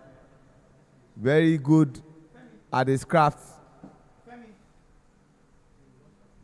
Getting that wicket of Isaac Okwe, who will have continued to bat.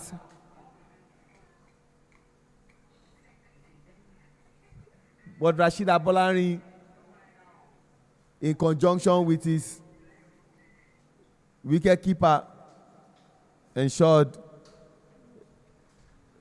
that the captain would not have much time in the batting crease. Brighton Young in, you will be hoping for a bright start, which eventually he got.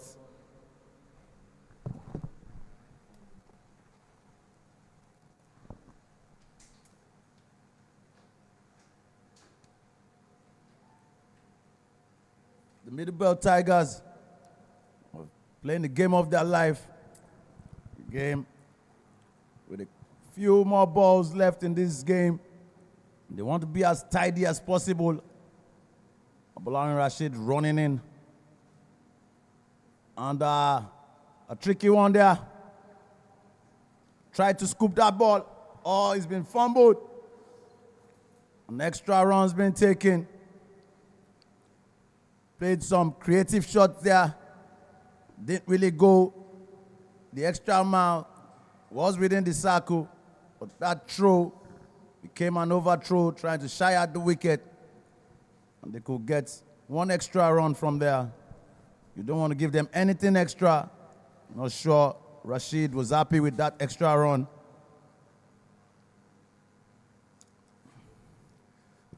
On white ball,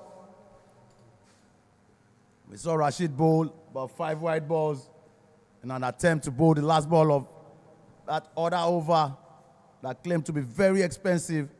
The captain had to take him off the attack after that. I don't think you want to repeat that. Just deliver that last ball and let's have the game going on. It was the first over of this game, and we spent almost 8 minutes plus bowling just that one over. And he's gotten this one through. They will take a single, and Rushewe runs fast. Make sure they don't attempt a second. The last ball of the 19th over. 130 runs for loss of 6 wickets. Brighton Young, 100% strike rate. I've only had the opportunity to face just one ball and scored 1 run. Danladi Isaac on his own part, not the Danladi Isaac batting, but what is important is the temperament, the patience to keep batting in the midst of adversity. He has faced 35 balls and scored 28 runs. And their projected score will end at 137 because the current run rate is standing at 6.84. This is what Southern Sharks want Danladi Isaac to face all the way. And coming to bowl the last over, Shino Awudele. He tries to be inventive. He creates it. The chase is on. The chase ends in futility. And that's what you get from an experienced batter like Isaac Danladi. Creativity is the order of the day when we talk about T20, the scoops, the reverse sweeps, the flicks, all that we see in T20 action. You don't want to be playing orthodox all the time. That's why it's T20. You must score runs. We are here to see runs being scored, not wickets being taken. It's the excitement. It's the entertaining part of that game they call T20, and is launched into it for a maximum. What a shot. Has played that ball over extra covers. Clean strike. Danladi Isaac, experienced campaigner. He wants to take this game away from the Middle Belt Tigers. He's doing rightfully so. He's got that maximum of that second delivery. The captain of the Middle Belt Tigers, Sulaiman Rushewe, decided to give Shino the ball because he felt he delivered well in the previous over where he bowled. And what did he do? He got 1 wicket, and that was the wicket of Captain Isaac Okwe. But the sad reality is that in that over where he got a wicket, he only considered 6 runs, which was good for the captain to say, we entrust you with the ball. But guess what? Last over 3 balls, he has given away maximum of 14 runs. Yes. You can never say you've trapped a man in Danladi, stopping him from playing his shots. You can see he's waited to the last over. I'm sure he would have been looking at Shino like, you're really not bowling anything, but I'm waiting for you. And again, they're trying to take him on. The fielder, he's missed it totally. He'll probably get a 3rd run. Folajuwon has made a mess. They are taking the 4th one. The keeper also making a mess of Folajuwon's throw eventually. They get 4 runs running between the wickets. This is beautiful to see. Very sloppy fielding, I must say. There is a particular saying, Yoy Shina, Yoy Kangai. Good thinking, great product. Folajuwon has a problem with his legs. He missed that. And the great thinking that we are talking about is he had to take a risk. And I'm talking about Danladi Isaac, a worthy risk. He didn't want Brighton Young, who has only faced 1 ball, to be the one facing Shino. He said, leave me with Shino. I have dealt with Shino. Let me continue to deal with Shino. And I know how to take care of Shino.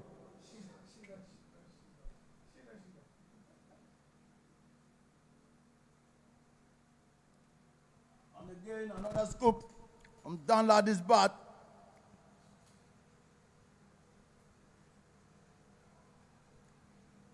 And run still keeps coming up. These guys have taken it on with their legs. You can see they are both tired. They've been running with their legs. The boundaries ain't coming. Take it out on your legs. Running between wickets is as important as the boundaries. And see, they got 4 runs from running between the wickets. Brilliant running, brilliant partnership.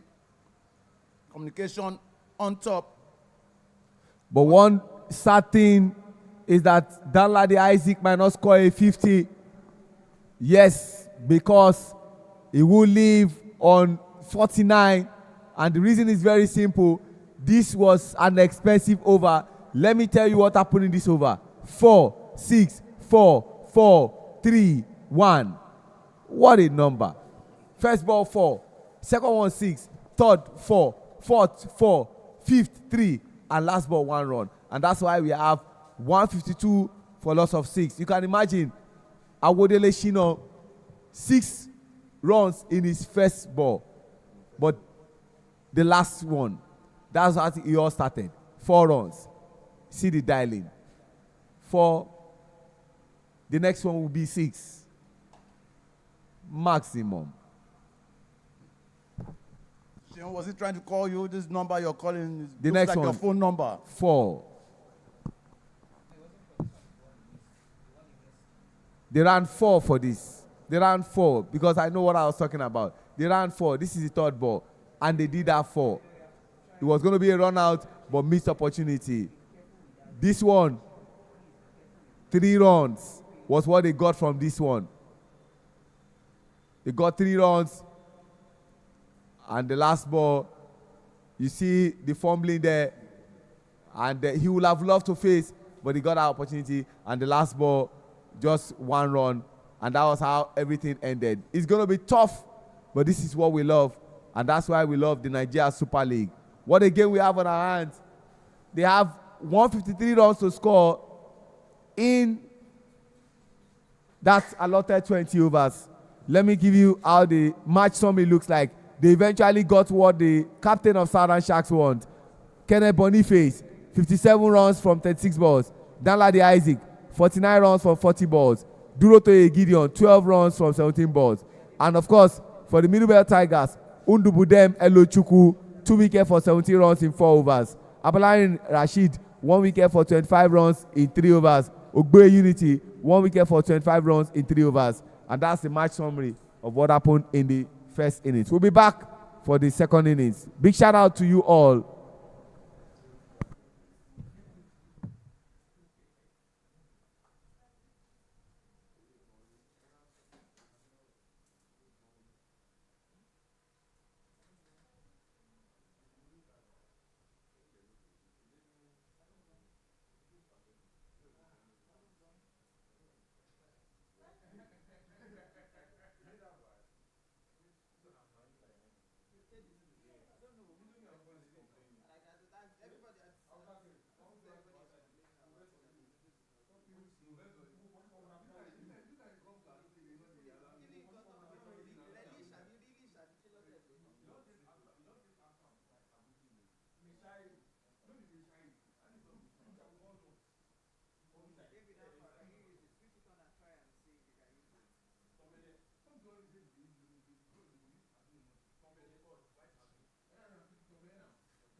The second inning is about to get on the way.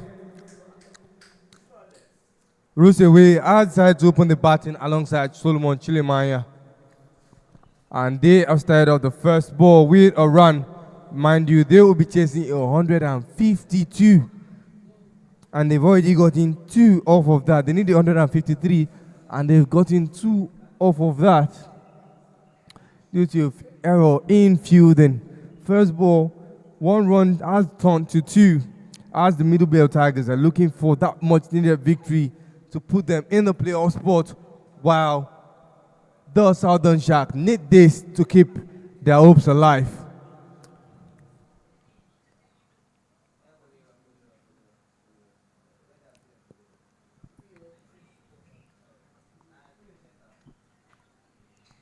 Will have been decided today if the game against the Eastern Elephant held yesterday, a game being postponed onto Monday because of the weather factor. It rained yesterday and only one of 2 games could be played, which means that after today the Southern Sharks still have 2 games in hand and a chance to qualify. But the result in today's game would matter a lot for the team.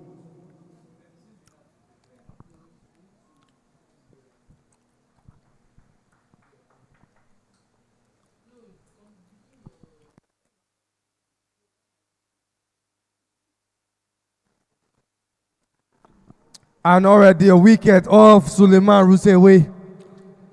And the Middlebelt Tigers have lost a wicket in the first over of play. Not been expensive. Desperation has set in. 2 runs of the first ball, 2 consecutive dots, and the 4th breathes a sign of relief to the Southern Sharks. Ione Precious putting that ball low and couldn't lift it up in the air, couldn't get that right contact. Contact point was in the middle of the bat and couldn't beat the fielder at square leg. And first wicket dropped. And now a new batter is likely to coming in for the Middlebelt Tigers almost very quickly as soon as the game has started. Still in the first over, and Samuel Umba has had to come in very quickly.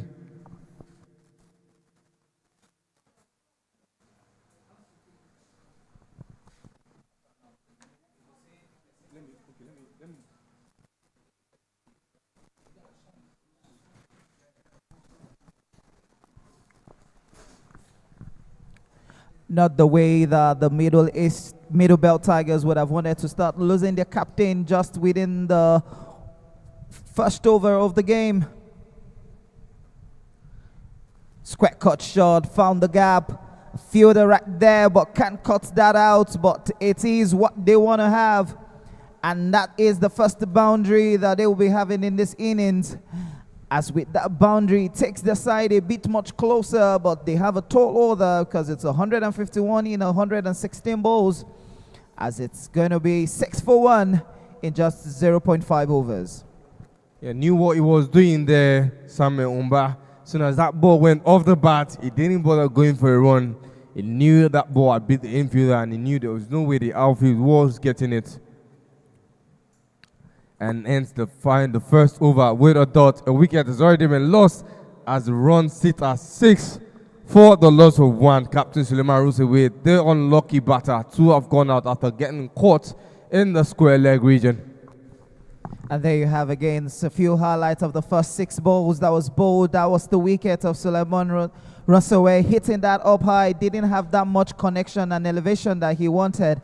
And this was the 4 we saw by Samuel Umba, hitting that with so much strength and venom, piercing the gap between second slip and gully to have that boundary.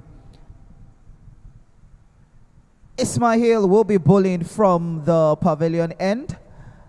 The under 19 tall lanky man from Kaduna putting on jersey number 38. He has always been saddled with the responsibilities of bowling with the new ball even at club level. And he will be entrusted to do that for his side, captained by Isaac Okwe, also from Bini, also from Kaduna State. They'll be looking to have that breakthrough probably in this over, just to have another wicket, just to make sure that things go according to plan. Ismail to Solomon Chilemania, who is yet to face a ball.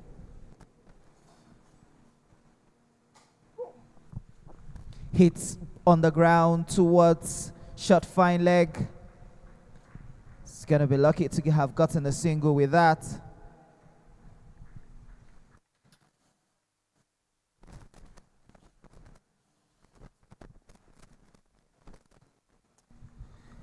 146 needed in 133 balls. They just need 7.55 per over. Straight on the ground. Beating everything. Was unable to capitalize on that. David, I need you to push up that wicket. That was a lucky escape by Samuel Umba since coming on strike. I haven't played that for, hasn't really scored any of the last 3 balls he's faced himself. And Ismail Abdullah will seek to capitalize on that. Much better bowling this time, bowling to the batter. Just drew that ball back a little bit. And within the vision of play of Okwara, Samuel Umba. I think the middle belt Tigers needs to understand that you need to keep the ball thick in. The dot balls are very much golden. Isaac Okwe is a vastly experienced man. He never plays under pressure. He knows how to do tactical and strategical about his game plans. He knew that he wanted to get 150 on the board, and he did that. And he knows for every time he gets a dot balls, he gets him much closer to victory. And another dot ball again from Ismail. 3 dot balls now, and you can see the encouragement the fielding side has given him, ensuring that they just keep getting those dot balls. 2 maidens probably in this first 10 overs might put pressure on the batting side, but it could go either way.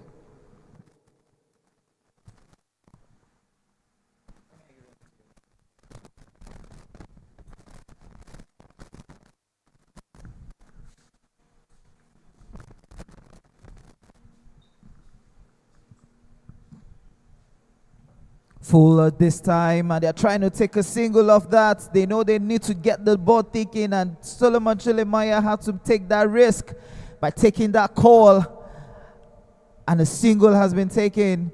A good acknowledgement by the batter and the bowler. I think he actually mistakenly hit the bat on the bowling arm of the bowler, but Samuel Umba and Solomon Chilemaya walking up to the bowler to see if he's fine, and I think he's quite fine. The umpire having a few conversations with them, trying to tell them, you know what, in as much as you need to win the game or score runs, you need to be a bit careful. Sheon Wajidagba, good afternoon and welcome to the comms box. Thank you, Abayomi. And I was welcomed into that commentary position with a wide ball by Ismail, bowling from the pavilion end. And I recall at the Moshood Abiola Stadium in Abuja, where Nigeria hosted the 2nd West Africa Trophy, where Ismail got his debut. Oh, what a shot, classic shot. That would almost raise, but then lovely pick up there, ensuring that just that boundary that he was looking for will not happen. And that was great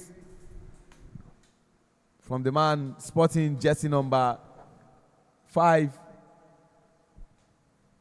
for the Southern Sharks, for Lajimi Owolabi. And I was talking about the youngster. I know in Abuja, they have 2 ends. If my memory serves me right, there is the house on the rock end, and there is the football field end, or City Gate end. And he was coming all the way from the house on the rock. The man, you hear his voice, is not coming from house on the rock. He's here to do what he needs to do. Endurance of him, great to welcome you back into the commentary position. A brilliant shot this time through backward of points, and that will raise the way for a boundary. A much needed one if Middle Belt Tigers are going to stay on with this chase. Good to see Okwara. Samuel Okwara. That was shot.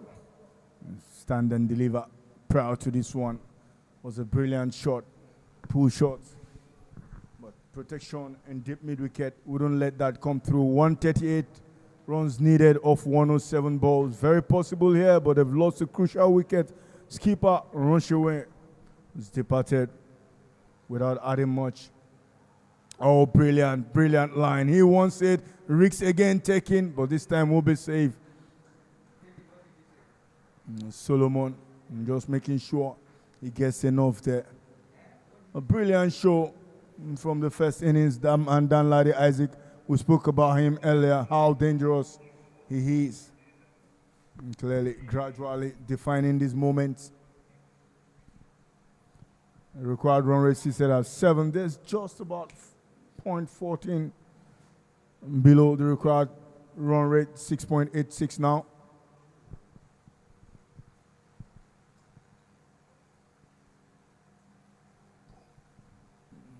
Looks to go big, only manages run out opportunity, misses good backup. More and more pressure. Now everything goes. Ayeni Precious. So trying to find that second one, but he's taking crucial wicket of Captain Sulaiman Ranshawe.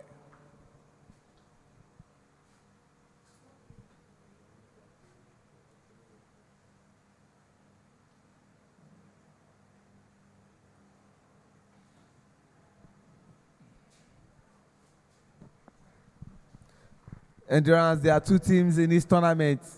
One is King of Navy Wins, and the other is the team that loses narrowly. The King of Navy Wins, the Central Eagles, led by Captain Peter Hall.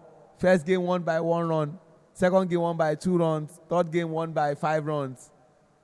And that is Navy losses. You have to say is the Eastern Elephant, who have lost those 2 games but eventually won today in a very convincing fashion. But one instructive thing is that Endurance, the team that inflicted the first loss on the Middle Belt Tigers was the Central Eagles when they won that game. He said, one of the reasons we lost is because I didn't take responsibility on time, and that's Captain Sulaiman Rushewe. Unfortunately, he took responsibility on time now, and he's lost his wicket, a precious one at that. Well, that's what cricket brings you. The ups and downs, the maneuvers, like a ship. No wavy sea, but clearly the captains know they have big roles to play. It's good to be accountable. Another dot ball from Ayeni Precious to Samuel Okwara, and that brings us to the end of the third over. Score is now 18 for 1. That 1 wicket is that of the captain, Sulaiman. He would only hope from the bench that his teammates make this count for them. That look, that partnership, they need to find it.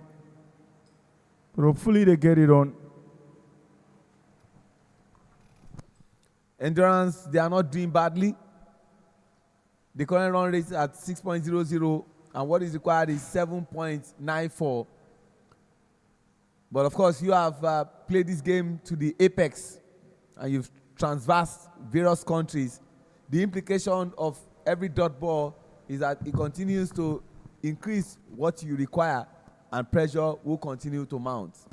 I think clearly from this stage, all you want to do is get the ball off the square, keep the singles coming through, and then wait for those bad deliveries that would come every now and then. He goes big straight to the fielder, run out opportunity. That fielder clearly will take chances. More and more pressure here. Yes, I agree with you. Every dot ball counts. But it is easy if you look for 3-4 singles and over. Every other over, you will catch up with a boundary and reduce the risks. Just make sure you keep your eye on that required run rate. Just make sure you're keeping tabs. If you look to score 1s and 2s, that bad ball would come through. But with wicket in hand, then you can do the damage. It's always the case. He goes big this time and find the gaps, and that would raise all the way. That's what we're talking about. Now, if you had gotten 2 dot balls there, or a single, that would have been 5, but this time it's just 4. But they will get there, I believe, if they keep it simple without playing too many risky shots and just be a bit calculative in the risk alignments. And look at that again. Hitting that through the line. That's what we're talking about, scoring in the V. And Solomon just done that. And hopefully he can be consistent here. He goes big again. This time more and more runs here. Disappointing for that team, Southern Sharks. But Solomon is the man that will smile always at the end there. 2 back-to-back boundaries. And that's what we talk about. You see 8 runs from 2 deliveries now. Look at that again. Just give him a bit of weight and that would fly over backward of points. Isaac Okwe just making sure things are kept quiet. I was almost going to give him props. Ismail and Precious,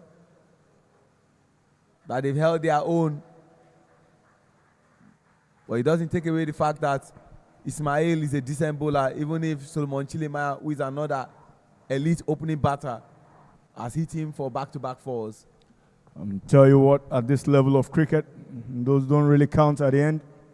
It's about numbers, who's got in the numbers and who's not getting the numbers. And clearly 9 from that over already. This time, short delivery, glides that one through the slip cordon region. And 10 from that over already. An expensive over. Now the current run rate evens up closely behind the required run rate.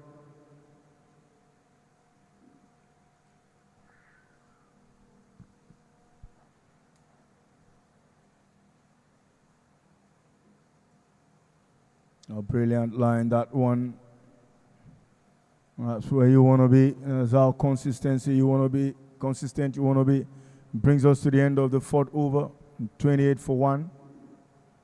125 now required from 96 balls. Very possible, doable at any level. The question is how long. The key is that the danger man is back. That guy, Dan Larry Isaac, we call him a batting all-rounder. Does a lot with the ball as well. Solomon Chilemaya on double figures, same as Samuel Mba on double figures.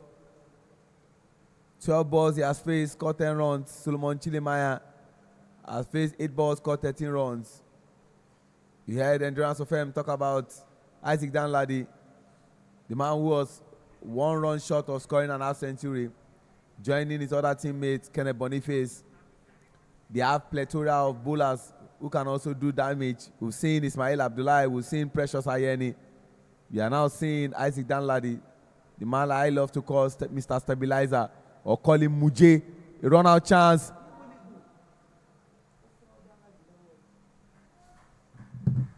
And 1 became 2. This is where Middlebeltons need to be extremely careful. Needless giving away runs on wickets rather.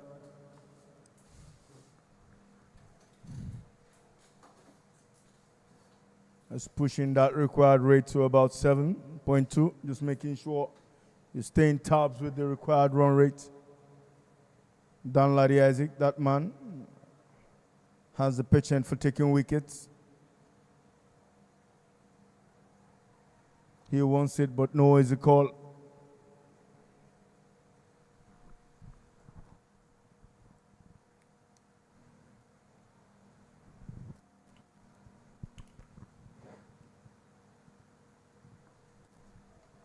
A brilliant shot. More and more runs now, more and more. Okora Samuel making a statement here. I want to stay in and be counted. That's what it is, that delivery again. Pitches short, turns quickly into the bats. But he obliges him. Perhaps Dan Lade will have to consider slowing this one down a bit, because it helps you.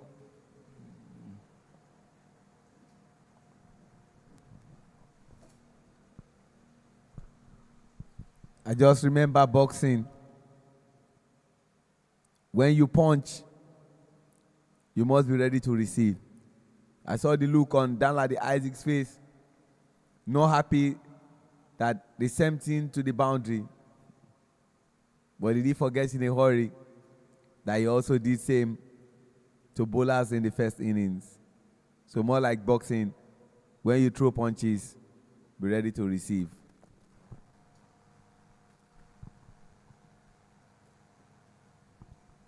He wants it. Yes, he will get it because no fielder mid-on.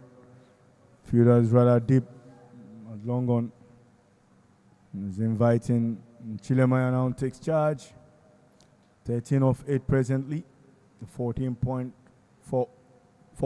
overs board. Comes down the line. Unfortunately, disappointing. The wicket keeper there just made a mess of that one. And that's the wicket keeper for the league champions, Kufurola Lukman. Plays for Government College by the Old Boys Cricket Club. And we have come to the end of the 5th over. 35 for loss of 1. The current run rate stands at 7.00.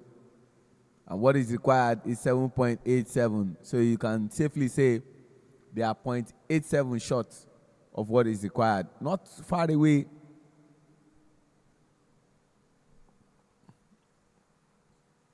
It's high time he took responsibility. And he's taking it as quickly as possible. And that's Captain Isaac Okwe. Why won't Isaac finish from the Court of Appeal? Another Isaac starts from the pavilion. Interesting thing is to see the confidence with captains opening bowling with spin. Never used to be a Nigerian thing. But it's good to see how captains have managed their squads to be able to build that confidence. Danladi Isaac Ndubudem, we saw in the first innings, in the first game. A full toss, but this time no run from that one. They smuggle.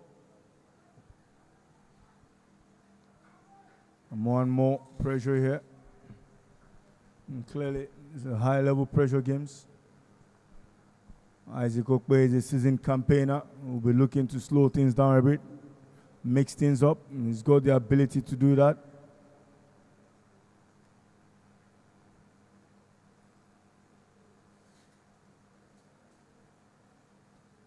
Slow delivery, stand and deliver that one.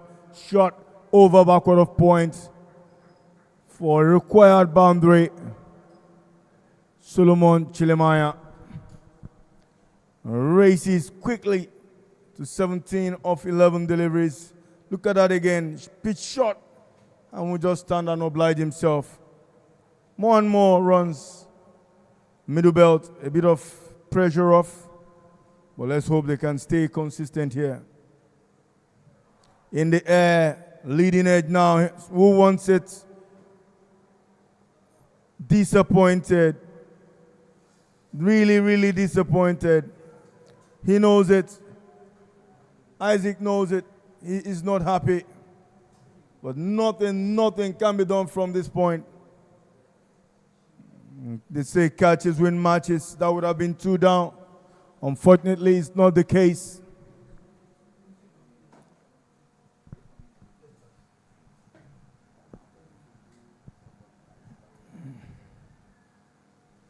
Oh, disappointed. He played on. He knows it. Okora Samuel is not happy. He's disappointed. And it's the captain, Isaac Okwe, who gets the needed break. Always going to be that man, filled with experience. Glorious days for him. He doesn't. Comes in, something happens every time, whatsoever it is. And it's a much needed break for Southern Sharks, who were beginning to look like they'll be eaten up by the Tigers. That's not it. Look at that delivery again. Pushes him back.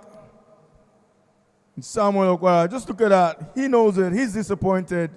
He wants the runs. But unfortunately, it's not getting it. In the second wicket will depart. Strolls into bat. Ndubudem. It's not happy, showing a bit of frustration there. I've got the potentials. Why am I not actualizing them? You only have the dugout and your teammates to ponder with. But clearly, That clear definition of hard work by Isaac Okwe eventually pays off. 41 for 2 from 5.4 overs. In comes another member of that historic under-19 team that got their ticket in Windhoek, Namibia in 2019 before making their way to the World Cup in 2020. Elijah Olaleye, another reliable batter who plies his trade with the Island Titans Cricket Club.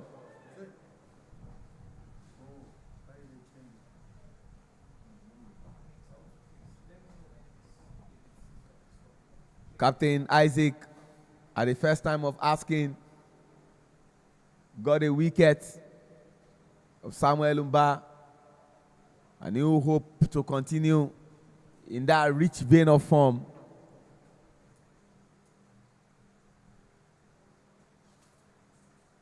Still fanning those balls. And that has brought us to the end of the power play. 6 overs gone. 41 for 2. Sulaimon Rushewe and Samuel Umba.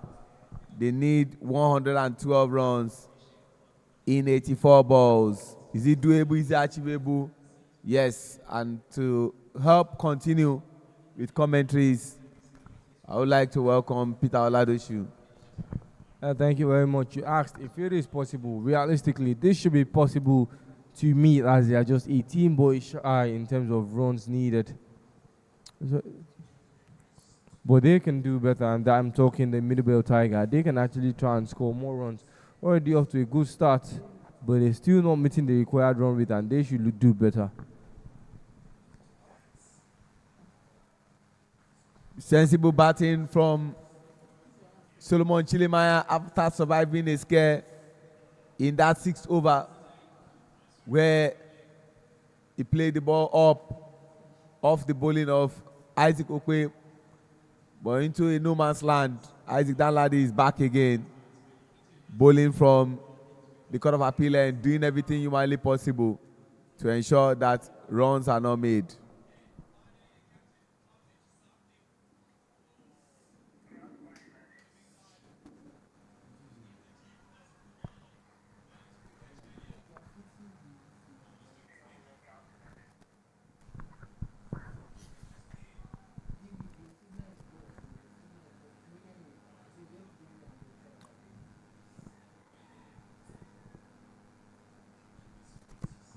Hasn't really ticked in terms of combating the balls of Danladi Isaac. He knows that right lane to put it out, and he's being consistent. Why change it if it works? For the 3rd time, it works in the over.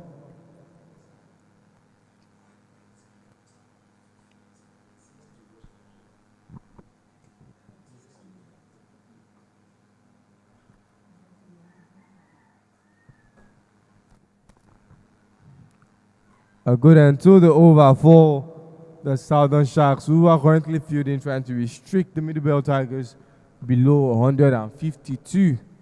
Right now, the 7th over has come to an end. It is 43 on the board, 4-2. They need 110 runs in 78 balls. And the more dots, the more pressure it mounts on the batting side. And Captain Isaac has decided to take himself off bowling for a while and brought in someone who feels can perform a miracle. And that's Miracle Aigbe, who will be bowling from the pavilion end. They really have a good game in the first innings while he was batting, but the opportunity presents itself for him to make amends while bowling.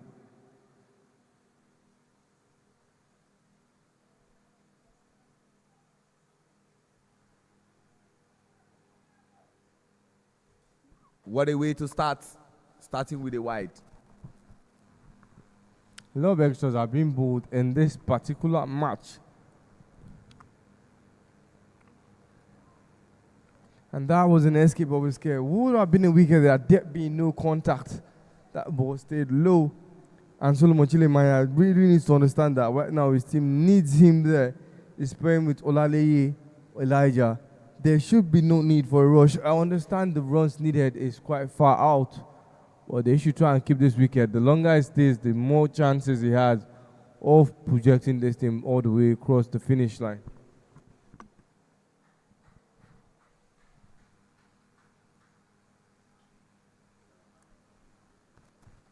The rule is the rule. When you throw to your wicket keeper, waist level has been the watchword. Folajimi did not read that script. Throwing to Kuforola, and the batters had to take an extra run. Just one run will be made.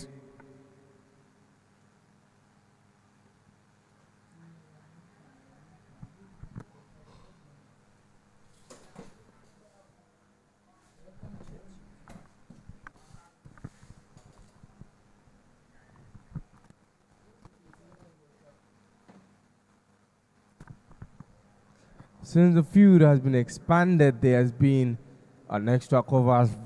Very similar changes we've seen at the big since the start of the tournament. A long off extra covers as well as a deep square and extra deep mid wicket. The final ball of the 8th over, and Akigbe Miracle didn't get the run on the ball before getting out, and has a score to settle with the batting side at the moment. Played in the air. Would that be a catch? No, it will be a boundary instead, as that ball crosses the boundary ropes. A maximum being pushed to the wall, and he pushes back Chilemaya Solomon. With that big boundary, it is a big boost in runs for the Mid-belt Tigers. 55 it sits at for 2 wickets and the end of the 8th over.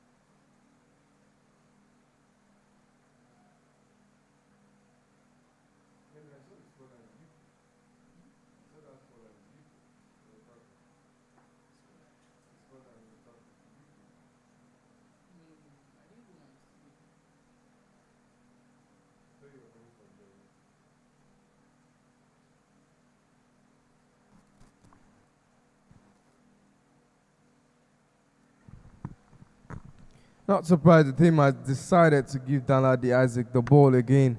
I mean, we're still in the first 10 overs of play, not yet into the water break, but the runs are starting to climb up for the Mid-belt Tigers, and they need it to be as low as possible, especially when you're approaching the last 10 overs. Played over the bowler, as that takes him off strikes and bring him on strike again.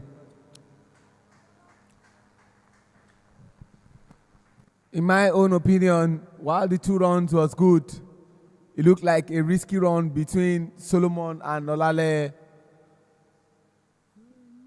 That could have been a run-out chance, but they were lucky to escape that.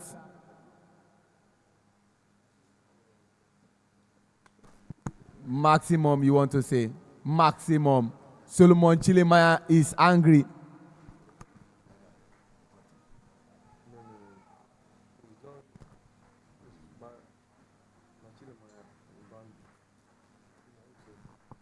And the way he had to pick that ball from where he picked it up from was more fascinating.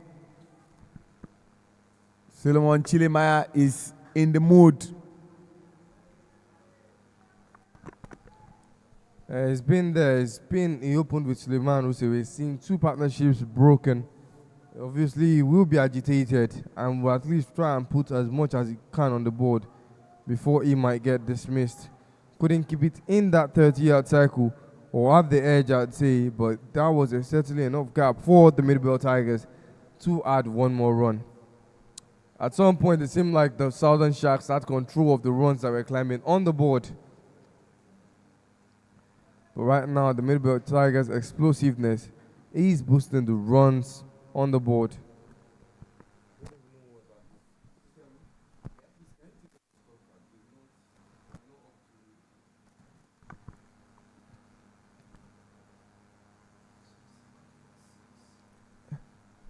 And the ninth over will be coming to an end, or it is ended instead. Fantastic first 2 overs for Dalad Isaac, but the total time is being exploited. 62 is what sits on the board for the Middlebelt Tigers. Still not far off with 11 overs still to play, but we really need to try and give themselves an advantage in the game. Southern Sharks have had majority of control, and for once, it will be nice to see the Middlebelt Tiger shift the momentum from the tables of the Southern Sharks. Miracle again is back from the end that he started from, the pavilion end. And bowling to the man who wants to really take them on. Solomon Chilimaya. And picking that ball is an electrifying fielder in Kenneth Boniface, who was the best batter of his side with that 57 runs of his. Wide ball, extra run added to what they scored.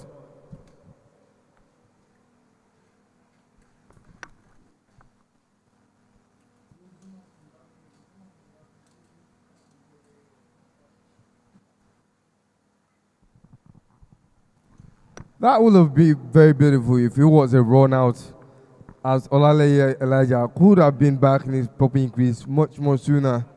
And then I guess he did not expect Miracle Akigwe to take that direct through attempt like he did.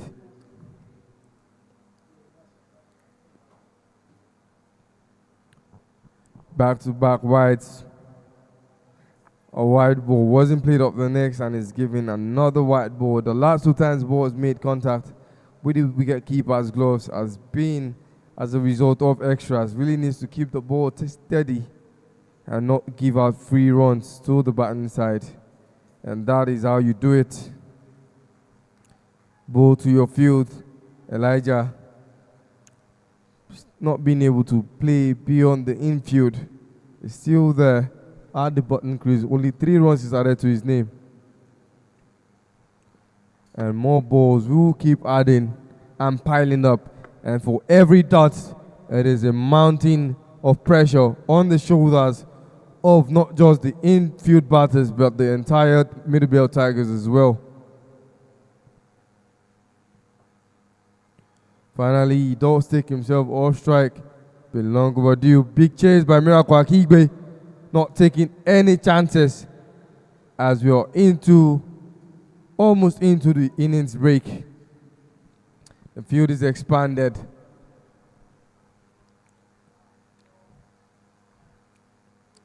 Bowling to his field, I would say Miracle Akigwe. That's only the intelligence of Elijah and Chilimaya. I've been able to see them rotate strike in his bowling over. Looked like he was in a chokehold, but still managed to flick that ball to the leg side and getting 1 run on the board for the Middlebelt Tigers. It is the innings break that we're going to. The drinks break precisely, with 69 on the board for 2 wickets lost. Chilimaya is taking charge as Elijah compliments him. 153 is still the target, and 69 out of that has been the response from the Middlebelt Tiger. Halfway through the innings, and we'll be back as soon as play resumes. Thank you very much, Peter.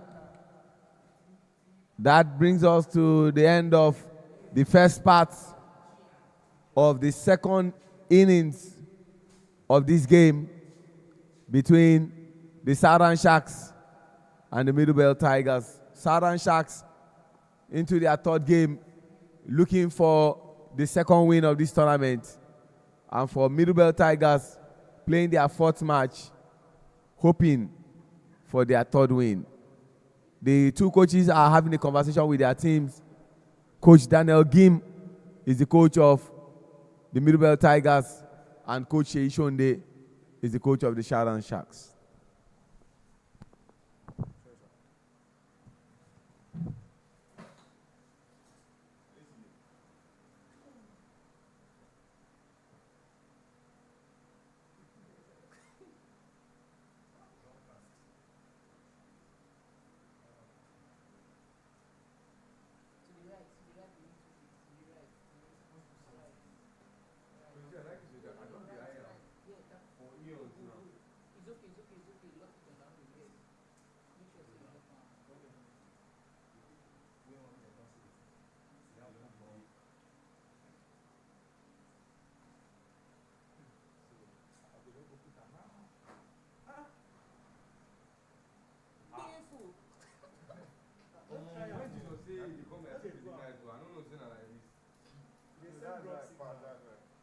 It's not that very fast.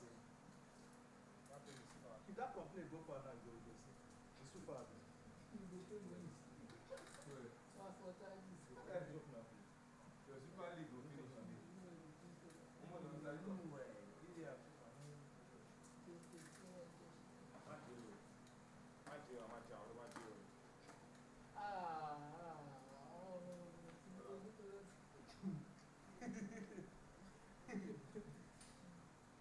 Here we go. So take the pain to make a return that you do something where something will happen and you say, nah, you don't get out.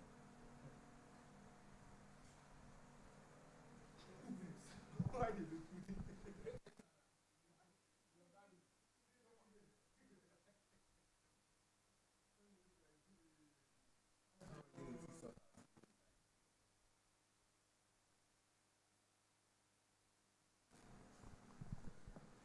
We are back from the drinks break. 69 runs for loss of 2 wickets. They need 84 runs in 60 balls, which meant the boundaries have to come.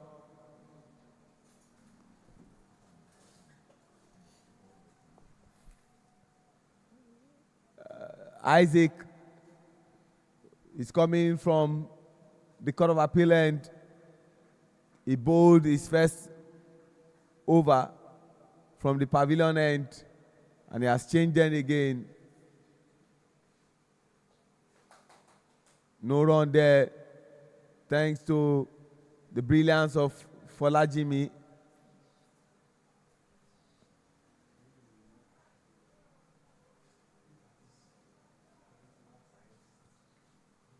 Solomon Chilemaya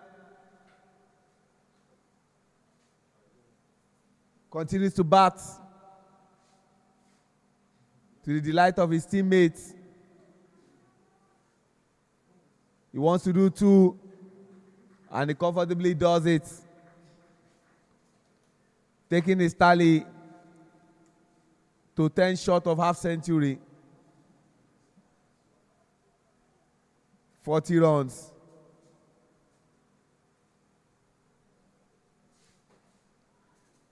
Big shout out to our sponsors.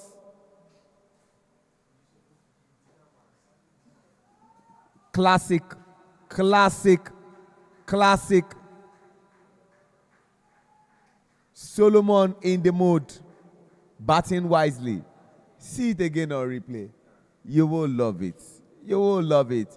Big shout out to our sponsors, Dafabet, Rusa Advisory, EMR Mining Limited, Here's Energy, Nigerian Cricket Federation. You all rock, and we are saying a big thank you.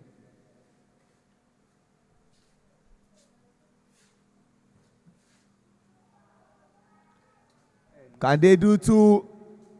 No easy call, and Ismail will not allow 2.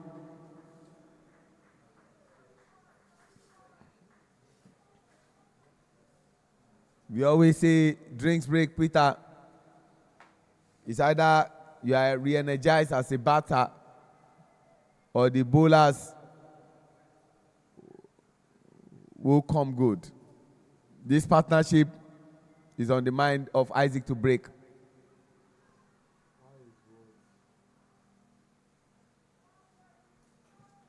That was an unmoved and unfazed Wale Adekoya.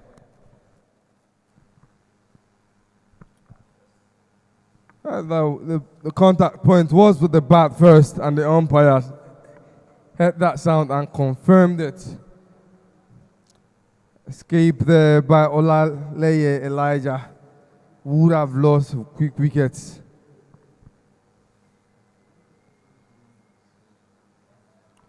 Done the majority of the contribution. Chilemaya, who is currently on 47.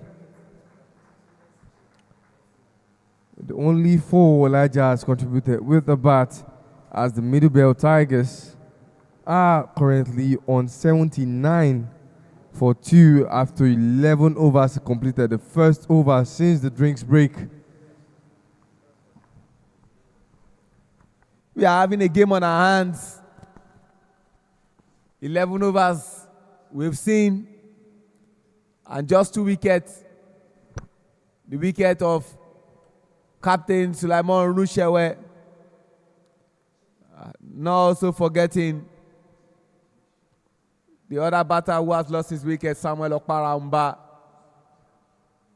And Elijah Olale and Solomon Chilemaya are the ones that are currently doing the business.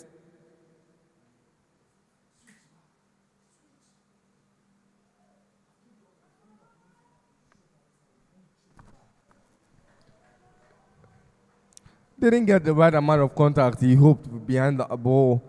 Wanted it to go all the way to the boundary, especially given that space in the outfield behind the wicket keeper. But certainly it took him off and back on strike. It is Olaleye still on strike against Isesele Odion.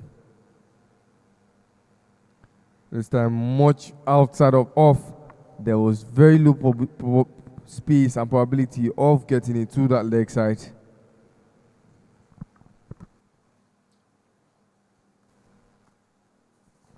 Playing off the back full, but you just have to commend the field setup by the skipper, Isaac Okwe. He's kept himself in the field. Usually we used to see him at the mid-off region. This time around, he's put himself at the covers.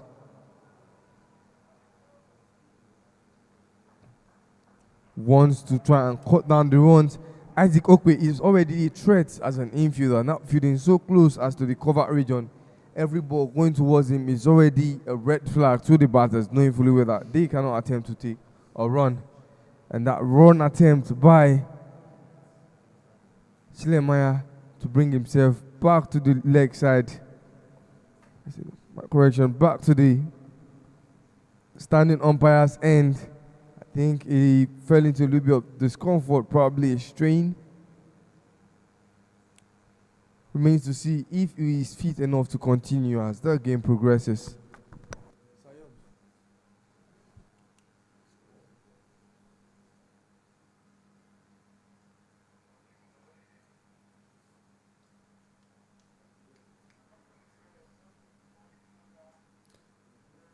Let's see what the bowling looks like for the Southern Sharks.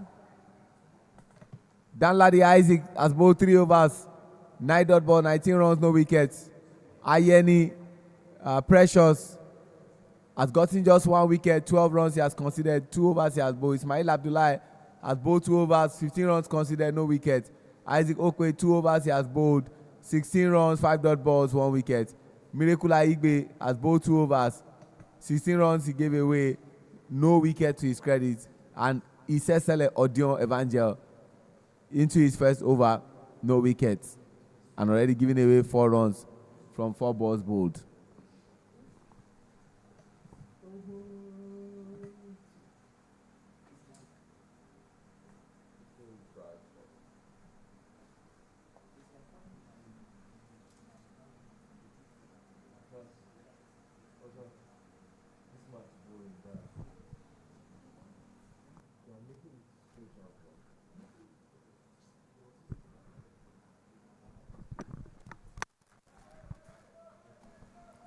playing it off the back foot to get himself on strike. Chilemaya with for the last ball of the 12th over. There is still very much of a gap, 69 of the next 49, as we are almost into the last 30 balls. A lot of balls still to play. And that is an appeal that was granted by the umpire. Chilemaya unpleased, seeing that he was close to getting 50 for the Middlebelt Tigers.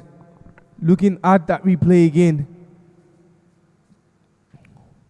Oh, that late reaction. He had his front foot in front of the stumps, clear as a day.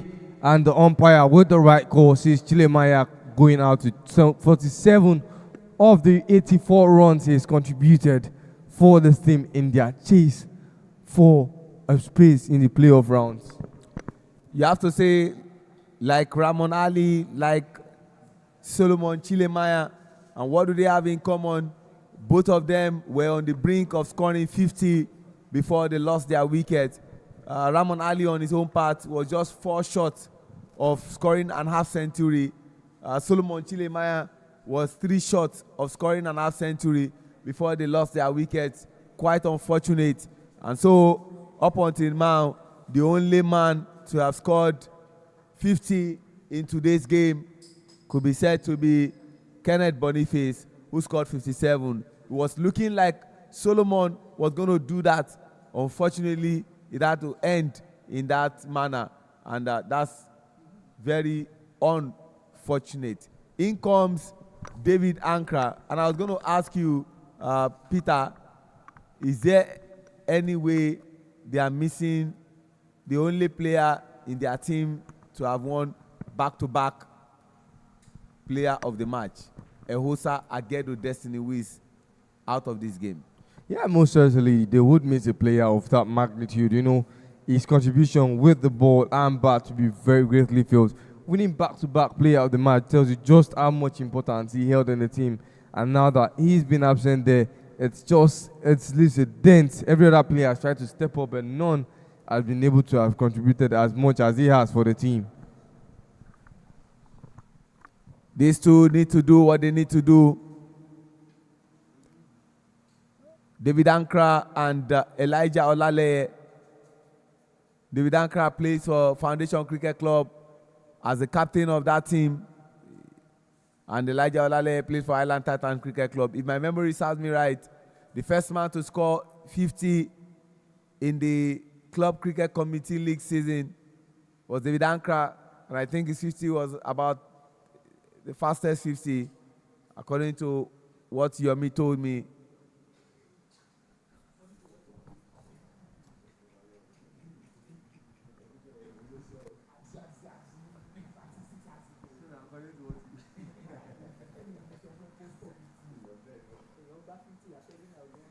Kenneth Boniface, the man who scored that huge runs for his team. He turned the ball, he rather turned his bat. Can you see the... I'm looking for a better English. The way he bowls, he's bowling almost like Sylvester Okwe. And what do they have in common? They are both from Kaduna.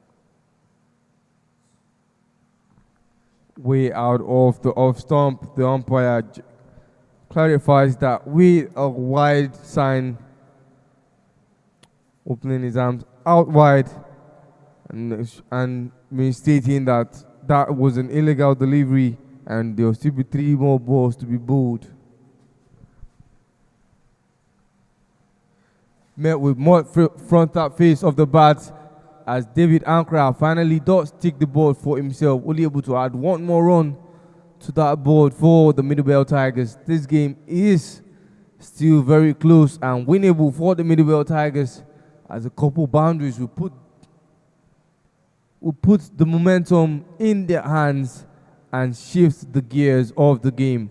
But for now, there is the Southern Sharks with all cards on the deck. scores for 2 and quickly abolishes that plan as they will end with only 1 run off that ball.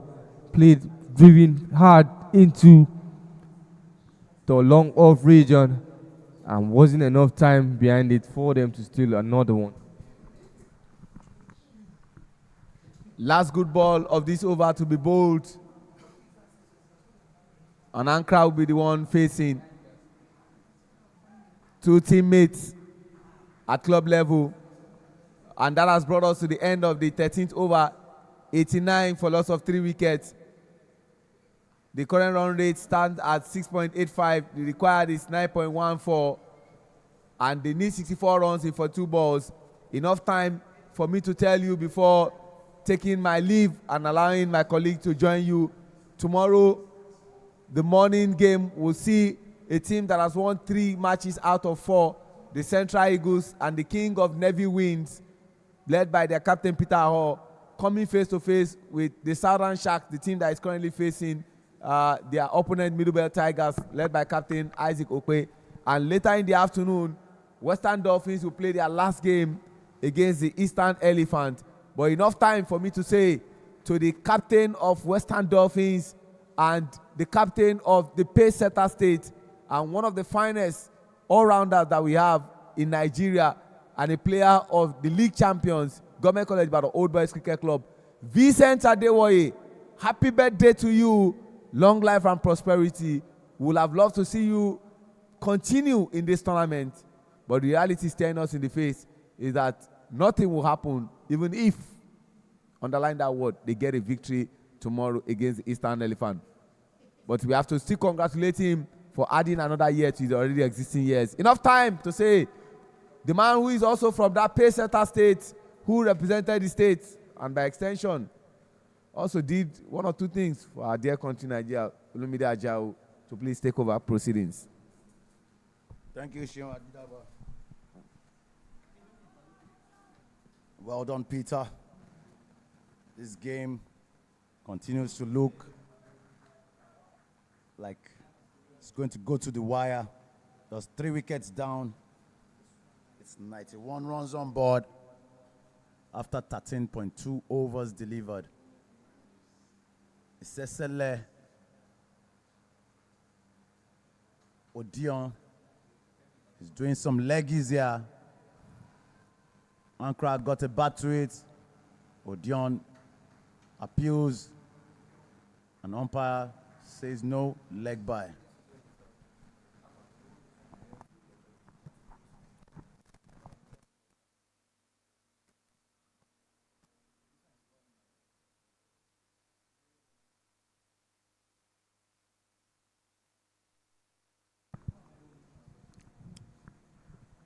Finally, another run is scored.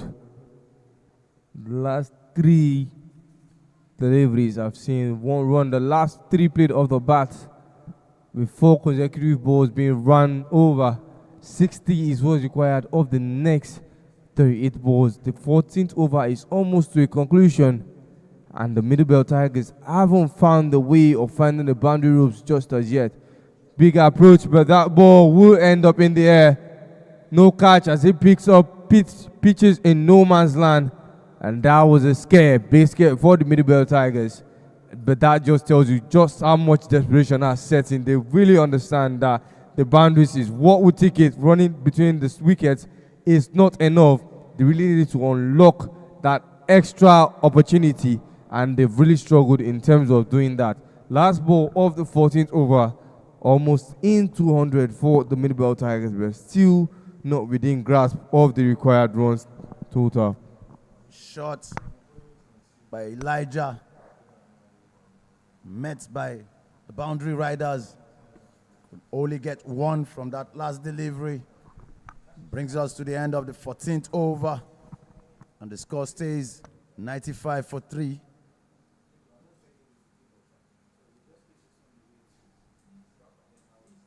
Current run rate stands at 6.79, and required run rate, if it stays at the current run rate, the required run rate now 9.67. They need to get the boundaries. There's no gainsaying it. The boundaries would get you closer to the target. It's 58 runs needed of 36 deliveries.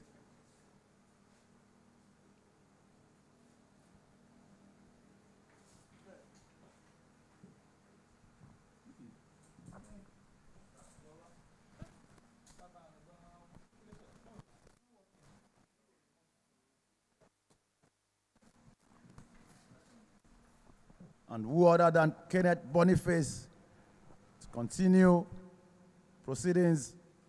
And it's been picked up by Elijah. And has he gotten the length? Has he gotten the distance? Yes, he has. 6 maximum runs. It's been declared, but let's see that again on replay.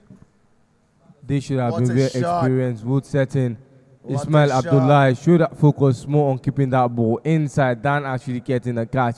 And that attempt to get a catch has seen the runs quickly deflate for the Middlebelt Tigers. That 6 was very much needed.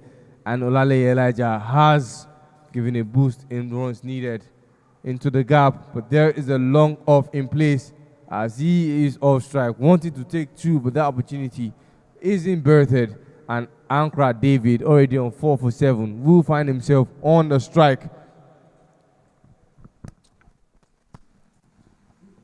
Lovely, lovely shot by Mr. Olale Elijah. Brilliant. Batsa, steady, has that temperament. And David goes big over the bowler, all the way into the side screen for a maximum. Peter, and this over, we've gotten 2 maximum. It tells you the intention of this middle belt Tigers. David is launched into this one. Is in the arc. Makes no mistake. There hasn't been a lot of spin being employed to those balls by Kenneth Boniface. It's getting the length but not the turn, and they've understood that, and they're meeting the ball. If you watch this ball, it's coming to ball. It's hardly putting turns behind the ball, and that is the result of those kind of scenarios where the batter understands just the kind of how you're coming, understands that you're more focused on line and length than actual turn. They are going to go all out once the line have been analyzed. Already we are almost into the last 5 overs, but the runs is still, it's not far off. It's still within catch for the Middlebelt Tigers. Tries to go big, David doesn't connect, but it's called to go off strike. Good call by Elijah. That one was desperately needed, and that one had become 2, and will it become 3? I guess not. Well, sloppy fielding here at the TBS. Over. You need to be tidier. You don't want to throw and overthrow. There needs to be a backup. You need to do things properly. You don't want to give extra runs, fielding errors, causing extra runs. David has gone up. He's got the height, not the distance. And Unyong has dropped a dolly. He can't believe himself. The young man. You see this on replay. Doesn't have the distance. Just went up technically deficient in the way and manner he tried to cop that ball. He wasn't anywhere under it. And again, the ball has been struck. Fine fielder there at extra cover. And that is the end to the 15th over. A lucky escape there for David Ankra, who would have seen his wicket. But Young didn't hold on to a ball that was all but scary. That ball was there for the taking, was underneath it. And I cannot believe that kind of a catch was fumbled. 113 on the board with 3 wickets left. 3 wickets lost for the Middlebelt Tigers, which means that they will not need 40 of the next 30. Running in between the wicket as well as the boundary ropes will seal their fate and getting them that third slot into the knockout phase of this tournament.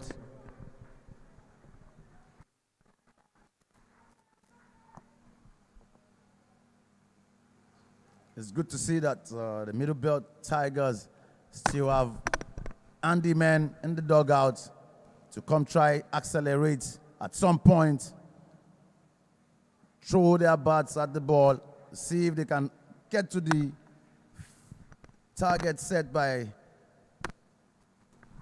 their opponents, the Southern Sharks. It's been competitive so far. Who needs it most? Ankara again dabbing that ball into that gully region. Good fielding there, but the single has been taken. Brings Elijah Olaye onto the attack. Shot, deft touch. Hesitation in the middle. This is not what we want to see. Miscommunication there. But they are safe, batter safe. Not a very good throw from the wicketkeeper to effect that run out. Ankara facing. Lovely delivery there by Danladi Isaac. A quicker one. Caught David by surprise, but he was able to dig it out. It was Yorker length ball.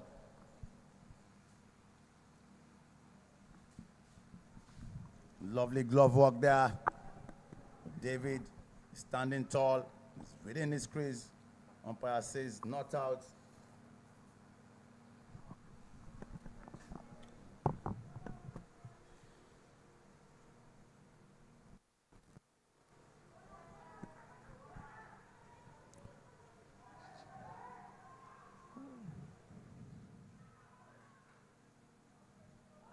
Lost his footing there. Olaleye. David Olaleye losing his footing. Didn't feel confident to go for a second one, but due to the fielding fumble, was given that lifeline, and they finally did complete to an end to the 16th over for the second innings of this game. Middlebelt Tigers have 118 on the board for 3 wickets lost. Some form of miscommunication there at the center between David Ankara and Olale Elijah.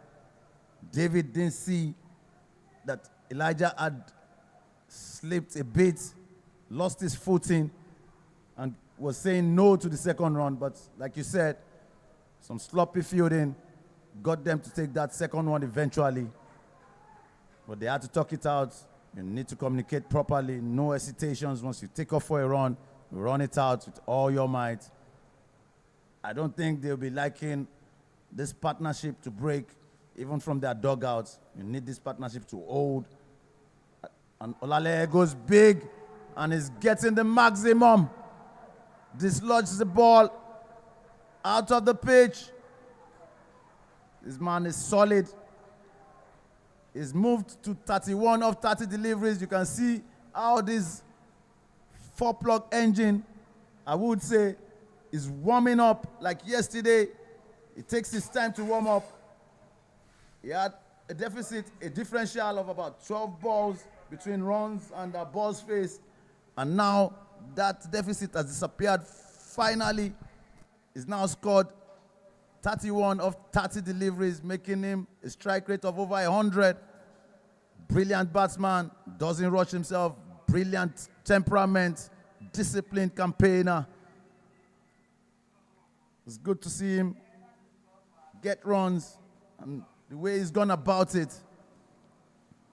Another lovely drive by this young man. Lovely field setting. Can only get one from there, bringing David Ankara into the mix. 16.2 overs gone. It's 125 for 3. They look solid, Peter. They look like they want to chase these runs down, and they're doing just that. 28 runs needed of the last 22 balls. Good comeback from the captain of that side. The Southern Sharks got in a dot ball into that. Coming back strong now. Yeah, very much so. It appears the Middlebelt Tigers, like I said, would need to bring momentum to their side, and that they have done. 28 runs is what is required of the next 21 ball. That's just a gap of 7 between both. And that will give them a chance for one. Will they go to? Yes, it is scored. And Isaac Okwe missed that chance. The ball came at a much accelerated pace. They tried to do his own job of stopping the ball and getting a run out, but I guess one is better than two, losing the ball and giving an extra run. The runs are already plummeting and deflating for the Middlebelt Tigers. The last thing you want to do is help them scale it down even further.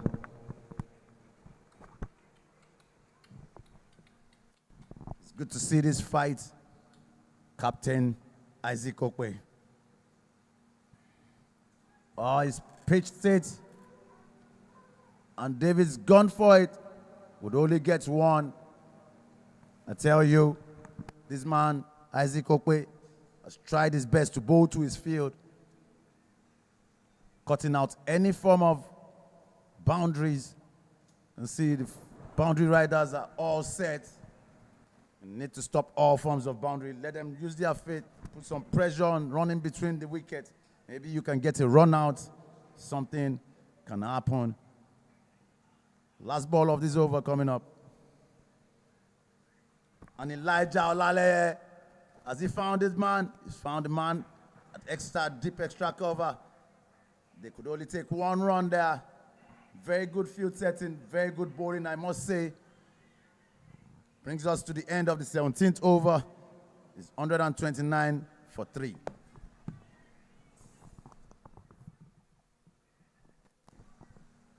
So it's 24 runs needed off the last 18 balls in this inning. Serious work to be done.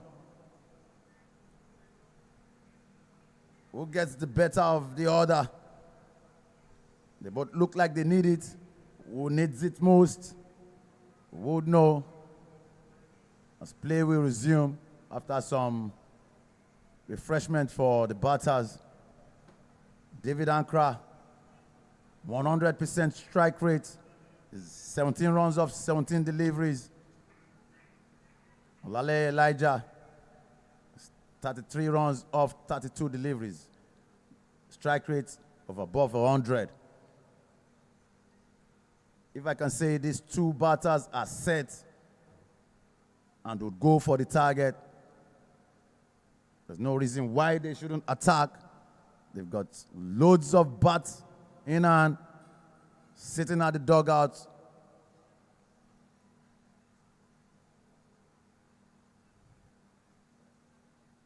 A cheeky one there from Elijah for a single off the first delivery of Ismail. Everybody that has been given the ball, we understand the huge task ahead. As every boundary is given, we'll see this run deflate even faster.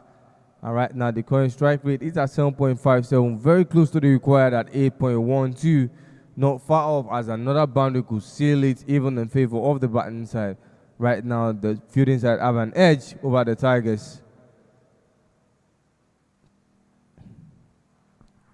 Could do better, the wicket keeper for the Southern Sharks, Kufurola Lukman, the man behind the sticks, and coming on the runs. Anxiety already, not be surprised if it sets in, but they can still take charge, as if they like they've done since the power play over, mediating on those boundaries. They can do that, and certainly they will be able to steal a win. Beautifully played by Elijah, redirecting that trajectory of the ball and sending it towards cover region and getting a steal run.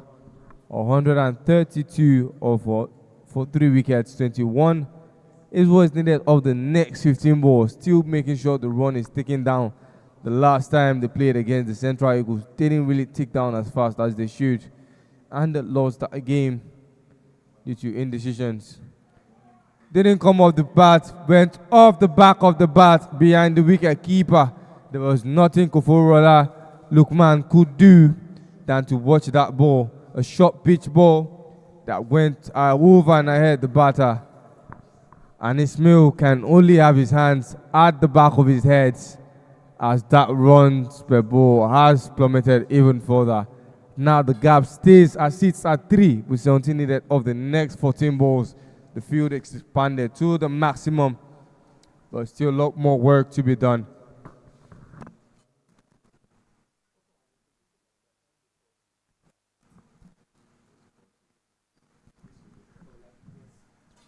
Expected a bounce, David Ankra. I suppose, Peter, that was a slower ball. Didn't come quick as David expected it. It was swing and a miss there.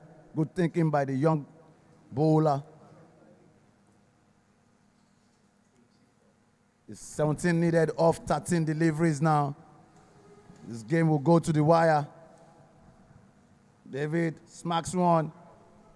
Trying to run fast now. Will they get a second? No.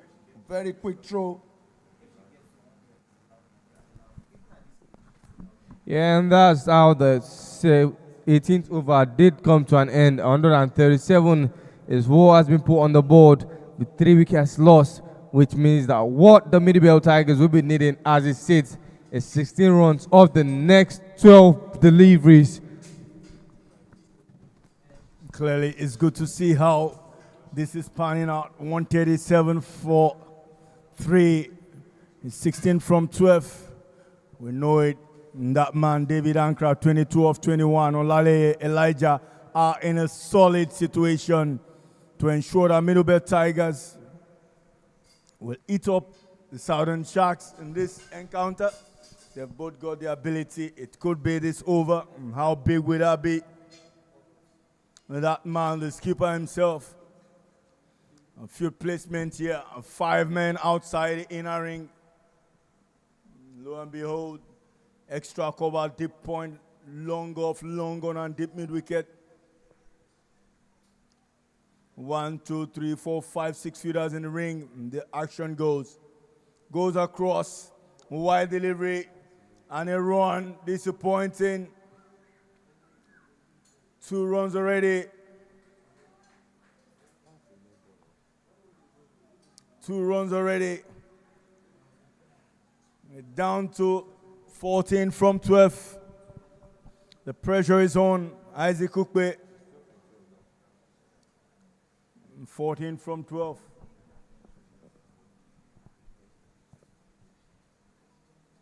Now Olale Elijah. Brilliant shot, but protection in the deep comes in. Would be just a single. It's brilliant field placement.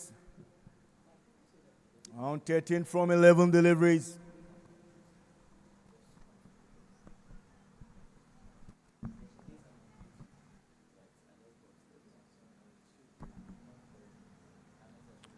It is a huge task for the Southern Sharks as it stands.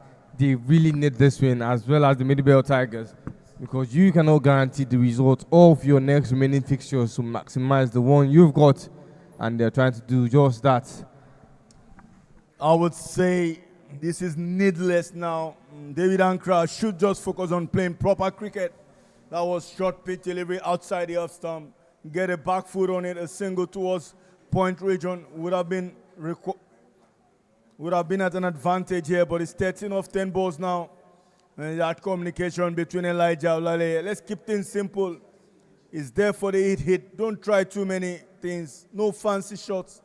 The ABC of cricket. It's Isaac Okwe again to Ankra. Inside edge misses that one. He beats everyone with that go away. Yes, and that's the boundary. Now, interesting moment. Brings the score down to 9 from 9. More and more pressure here. Isaac Okwe, the skipper himself. Everything not working here. No fielder and fine leg or third man. All in the V. The arc in front of the batter. Deep point, deep extra covers. Long off, long on, and deep mid wicket. All in position. One will say you're trying to bowl full and straight. to ensure he doesn't get under that ball. And now it's parity between ball and runs needed. Will this go all the way? Yes, it's gone. What a way. What an intent. And that man, David Ankra, again continues the mesmerizing of the bowling side. He moves to 32 of 24 deliveries and needing 3 only this time from 8 deliveries. That delivery again, Isaac Okpe released that one in the arc, stands and deliver over mid-on. Interesting times here. What a way to look to finish this game. Middle Belt Tigers have their own to lose.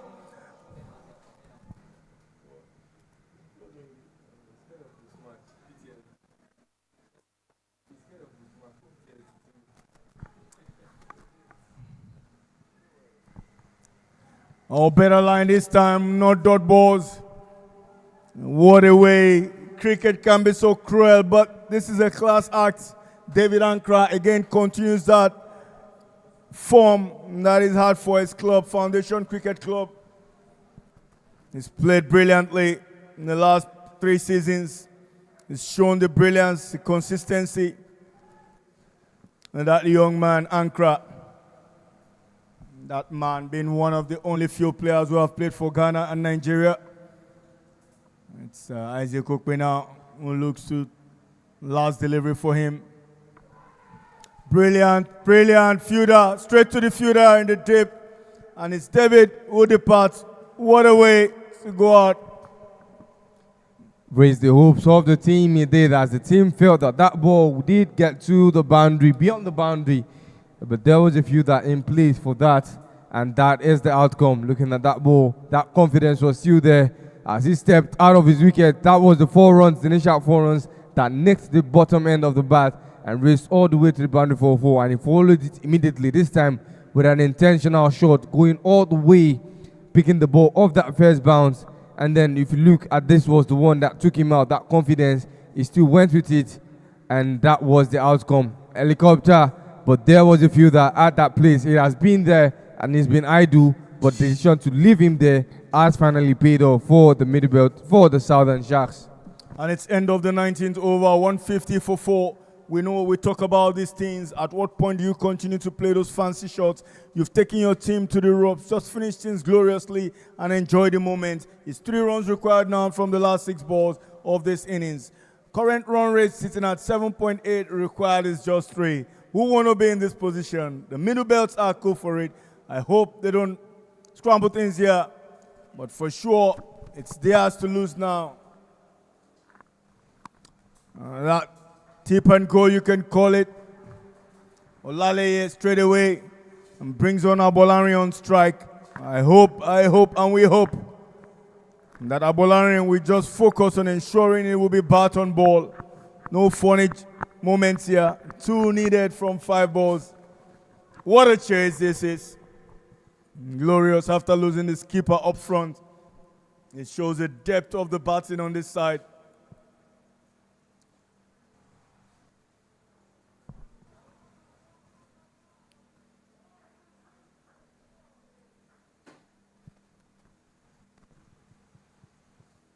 Oh, beauty. What a ball. What a ball. Now he knows. Ismail wants it.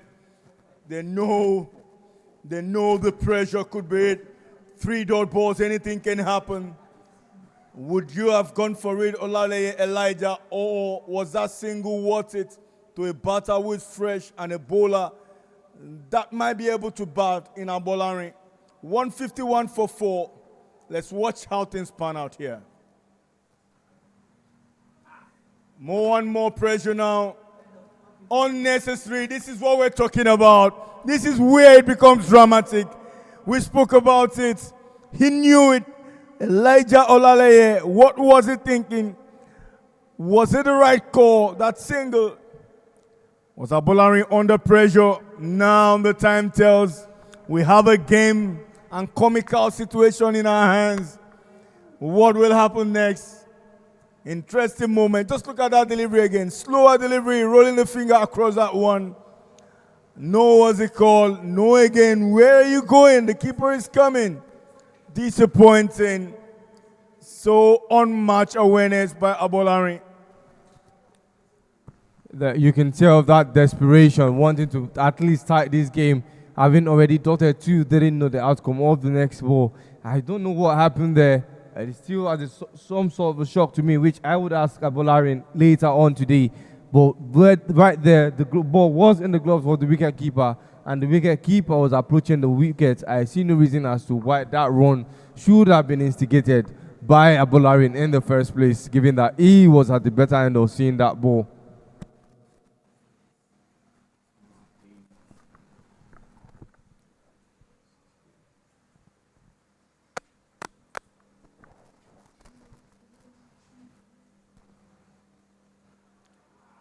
Dot ball. More and more trouble. More and more trouble. How disappointing can this be? 2 runs in 2 balls. Big moment here for Southern Shark. Are we going to see the first super over in this tournament? Will the game be won? We've seen situations like this. I asked the question earlier, has Elijah Olaleye done the right thing by taking that single, or he could have controlled his innings himself? He has the ability, but let's see what happens here. He swipes and they will run at it. Yes, scores level now. And that man again requires 1 run to win from 1 ball. Elijah now knows what it takes. They all know the pressure. The batter who can bat is on strike. And Ndubudem will have that conversation. Elijah Olaleye, 37 of 36. Required to win now is just 1 run. Scores are leveled. Interesting. What I don't understand now is why any captain will still have deep mid wicket, deep square leg. Fantastic. He's calling them in. Squeals the pressure in the inner ring, and anything can happen. There would be a run-out opportunity. There will be a fumble. A batter would leave his bat somewhere or try not to run that run. But anything can happen. This is cricket, and it could be a boundary steal. It is smile to Olaleye, the moment we all wait for. He goes across and they run. Yes, they complete the run. Big win this for Middle Belt Tigers, but tell you what, it's been all comical. Brilliant bowling by Ismail. I would have thought that the wicket keeper would come up and stand up. Even the coach James is excited. What a win. It's Middleburg Tigers who have won this moment. 153 runs for the loss of 5 wickets after 20 overs. Beautiful moments here in sight. More and more. They know it. They held their nerves. Olaleye Elijah, 37 of 37. Ndubudem, that man who just got off strike. But we can't take away anything from that last over. It's Middle Belt Tigers who have won by 5 wickets. That won't say much of the game. If you have missed the show, go out and watch it again. But it's been a brilliant show between these 2 teams. 152 in 20 and 153 in 20. The summary for you again. In Southern Shark, 152 for 6 in 20. Kenneth Boniface, 57 of 36. Dan Ladi Isaac, 49 of 40. And Droto Gideon, 12 of 17. Bowling figures, Ndubudem, 2 for 17 from his 4. Abolarin, 1 for 25 from his 3. After conceding 10 in that first over, Ogbo Unity, 1 from 25 from 3. Middlebelt chase down, 153 for 5 in 20 over. Solomon Chilemaya, 47 of 31. Olaleye Elijah, 37 of 37 not out. David Ankra, that man, quick firing 1, 32 of 26. Isaac Okwe didn't do too well leading his team out there. 2 for 40 in 4. Ayeni Precious, 1 for 12 in 2. Isesele Odion, 1 for 10 in 2. It's Middlebelt who have won the game by 5 wickets. Join us again out there for the post-match presentation.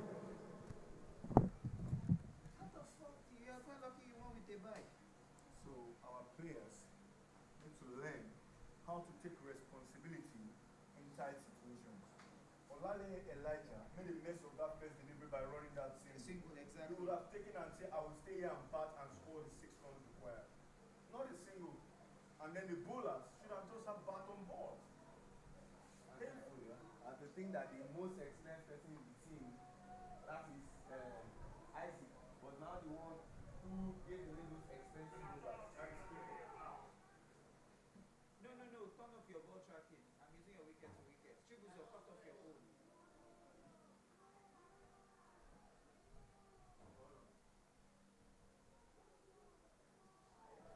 Chibuzo, cut off your own. Chibuzo, cut off your own. Simi, I'm waiting for you.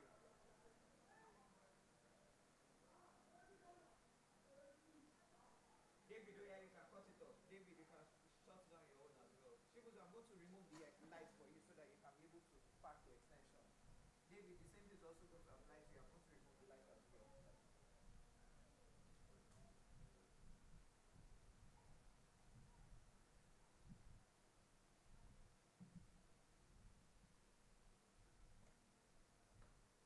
Fẹ́mi obìnrin ló ń tẹ̀lé, ó ń ṣe content àbí?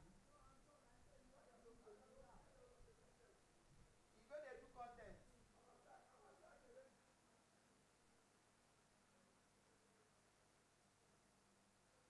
Siminengi, are you with a walkie-talkie? Yeah, with a walkie-talkie. So let's just count them in.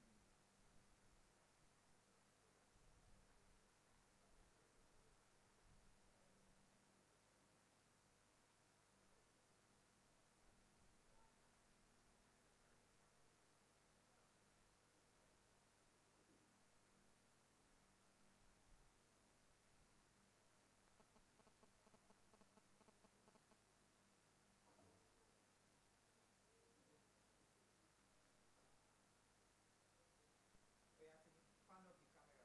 Pan off the camera. Pan it up. Yeah, one more, one more. Oh, okay, finish that better. Oh yeah, pan it up a bit.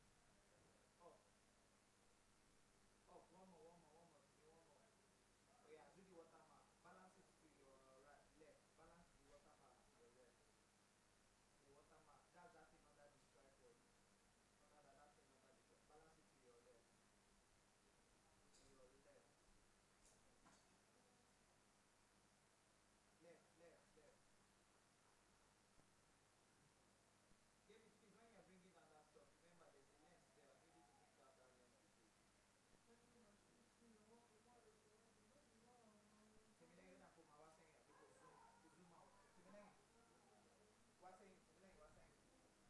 Alright, that's fine. Yeah. Just bring it like that. It's okay like that. Siminengi, ṣé kí ni watermark yóò tó ti tẹ̀ sẹ́gbẹ̀ẹ́ sí ọwọ́ ọtún ẹ̀ jẹ́ kó balance ọwọ́ sí. Jẹ́ kó balance ọwọ́ sí. Kí ni tó wà lábẹ́ kámẹ́rà yẹn ló máa yí àbí lábẹ́ tripod yẹn ló máa yí. No, I can hear audio, don't worry. I see audio.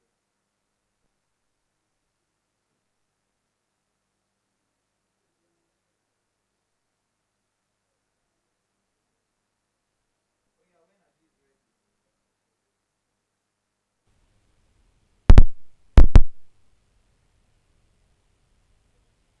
Yeah, yeah, yeah. Put it on high, Simi, put it on high. Yeah, that's fine. Oh yeah, count Aji in. Count Aji in. Count Aji in.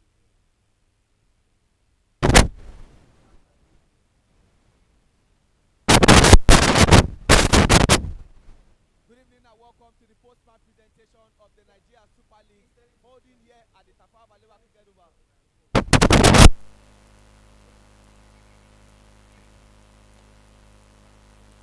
Good evening and welcome to the post-match presentation of the Nigeria Super League holding here at the Tafawa Balewa Cricket Oval. It was day 6, match 12, and I've seen a lot of big games, but this is the most entertaining game that I've ever seen. What a frenetic game that ended in the last ball. It was a battle between the Middle Belt Tigers and, of course, the Southern Sharks. The Southern Sharks, after posting that huge total, thought it was a game set and done. But guess what? These guys came back, fought, and they got what they deserved. At this juncture, may I now invite the captain of the Southern Sharks, Isaac Okwe, for his interview.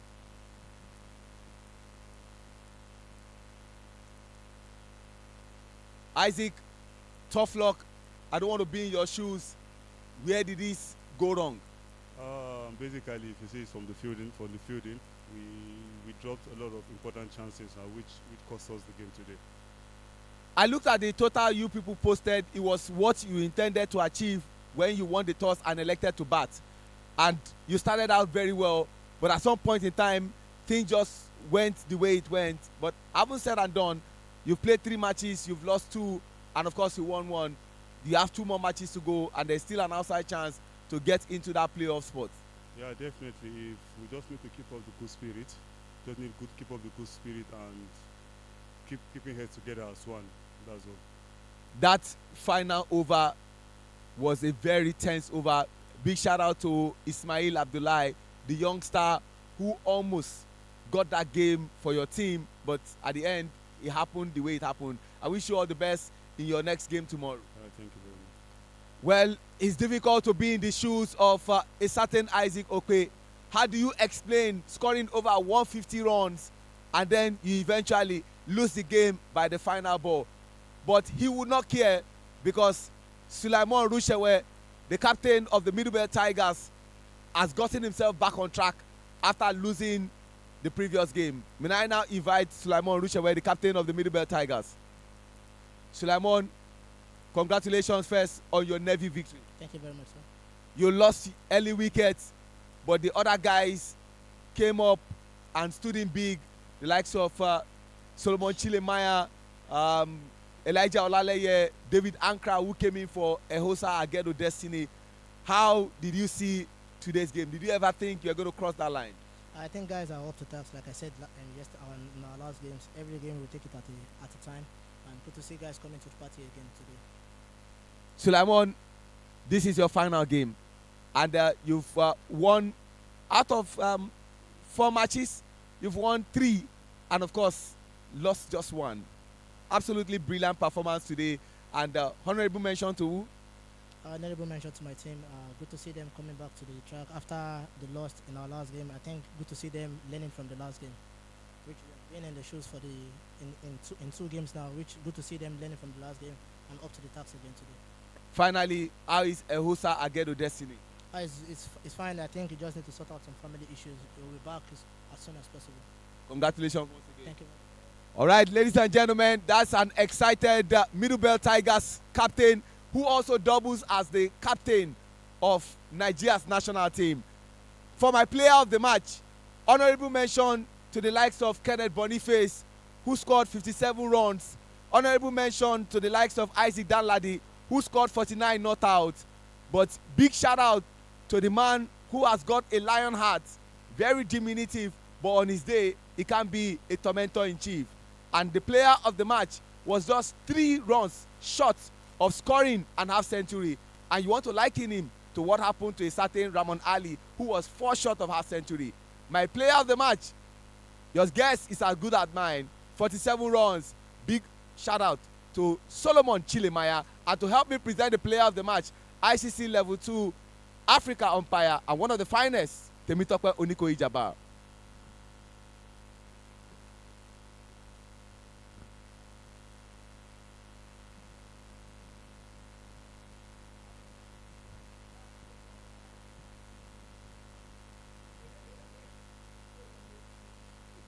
Thank you very much, Temitope, and big congratulations to Solomon Chilemaya. It's been long coming. How excited are you taking your team over the line today? It's a very good feeling, yeah, because games like this, players need to stand up and take responsibilities, and I think I've done that today, and it went in our favor and won the game. Were you in any way sad that you were on the brink of scoring an half century before you lost your wicket? Yeah, definitely. Any player who falls short of scoring a century or half century will definitely feel the pain. So yeah, the decision didn't just go my way, and I said GW. Finally, as an elite opening batter, Solomon Chilemaya, what more should we expect from you? I think the best is yet to come, and I will expect more. I wish you all the best. Thank you. Fantastic there from this youngster, Solomon Chilemaya, showing his happiness. Action resumes tomorrow for day 7, and the matches that are up for your viewing pleasure will see the Southern Sharks taking on the Central Eagles. It's a battle of Peter Aho versus Isaac Okwe, and later in the afternoon, it will be the turn of the Eastern Elephant versus the Western Dolphins. The final game for the Western Dolphins, and to see Taiwo Mohammed going against Vincent Adewoye, who coincidentally is celebrating his date of birth today. From the post-match interview here at the Tafawa Balewa Cricket Oval, where we have seen 12 rounds of matches go by, and we are expecting the 13th and the 14th tomorrow. My name is Oluwaseun Ajilagba. God bless you and have a great evening ahead.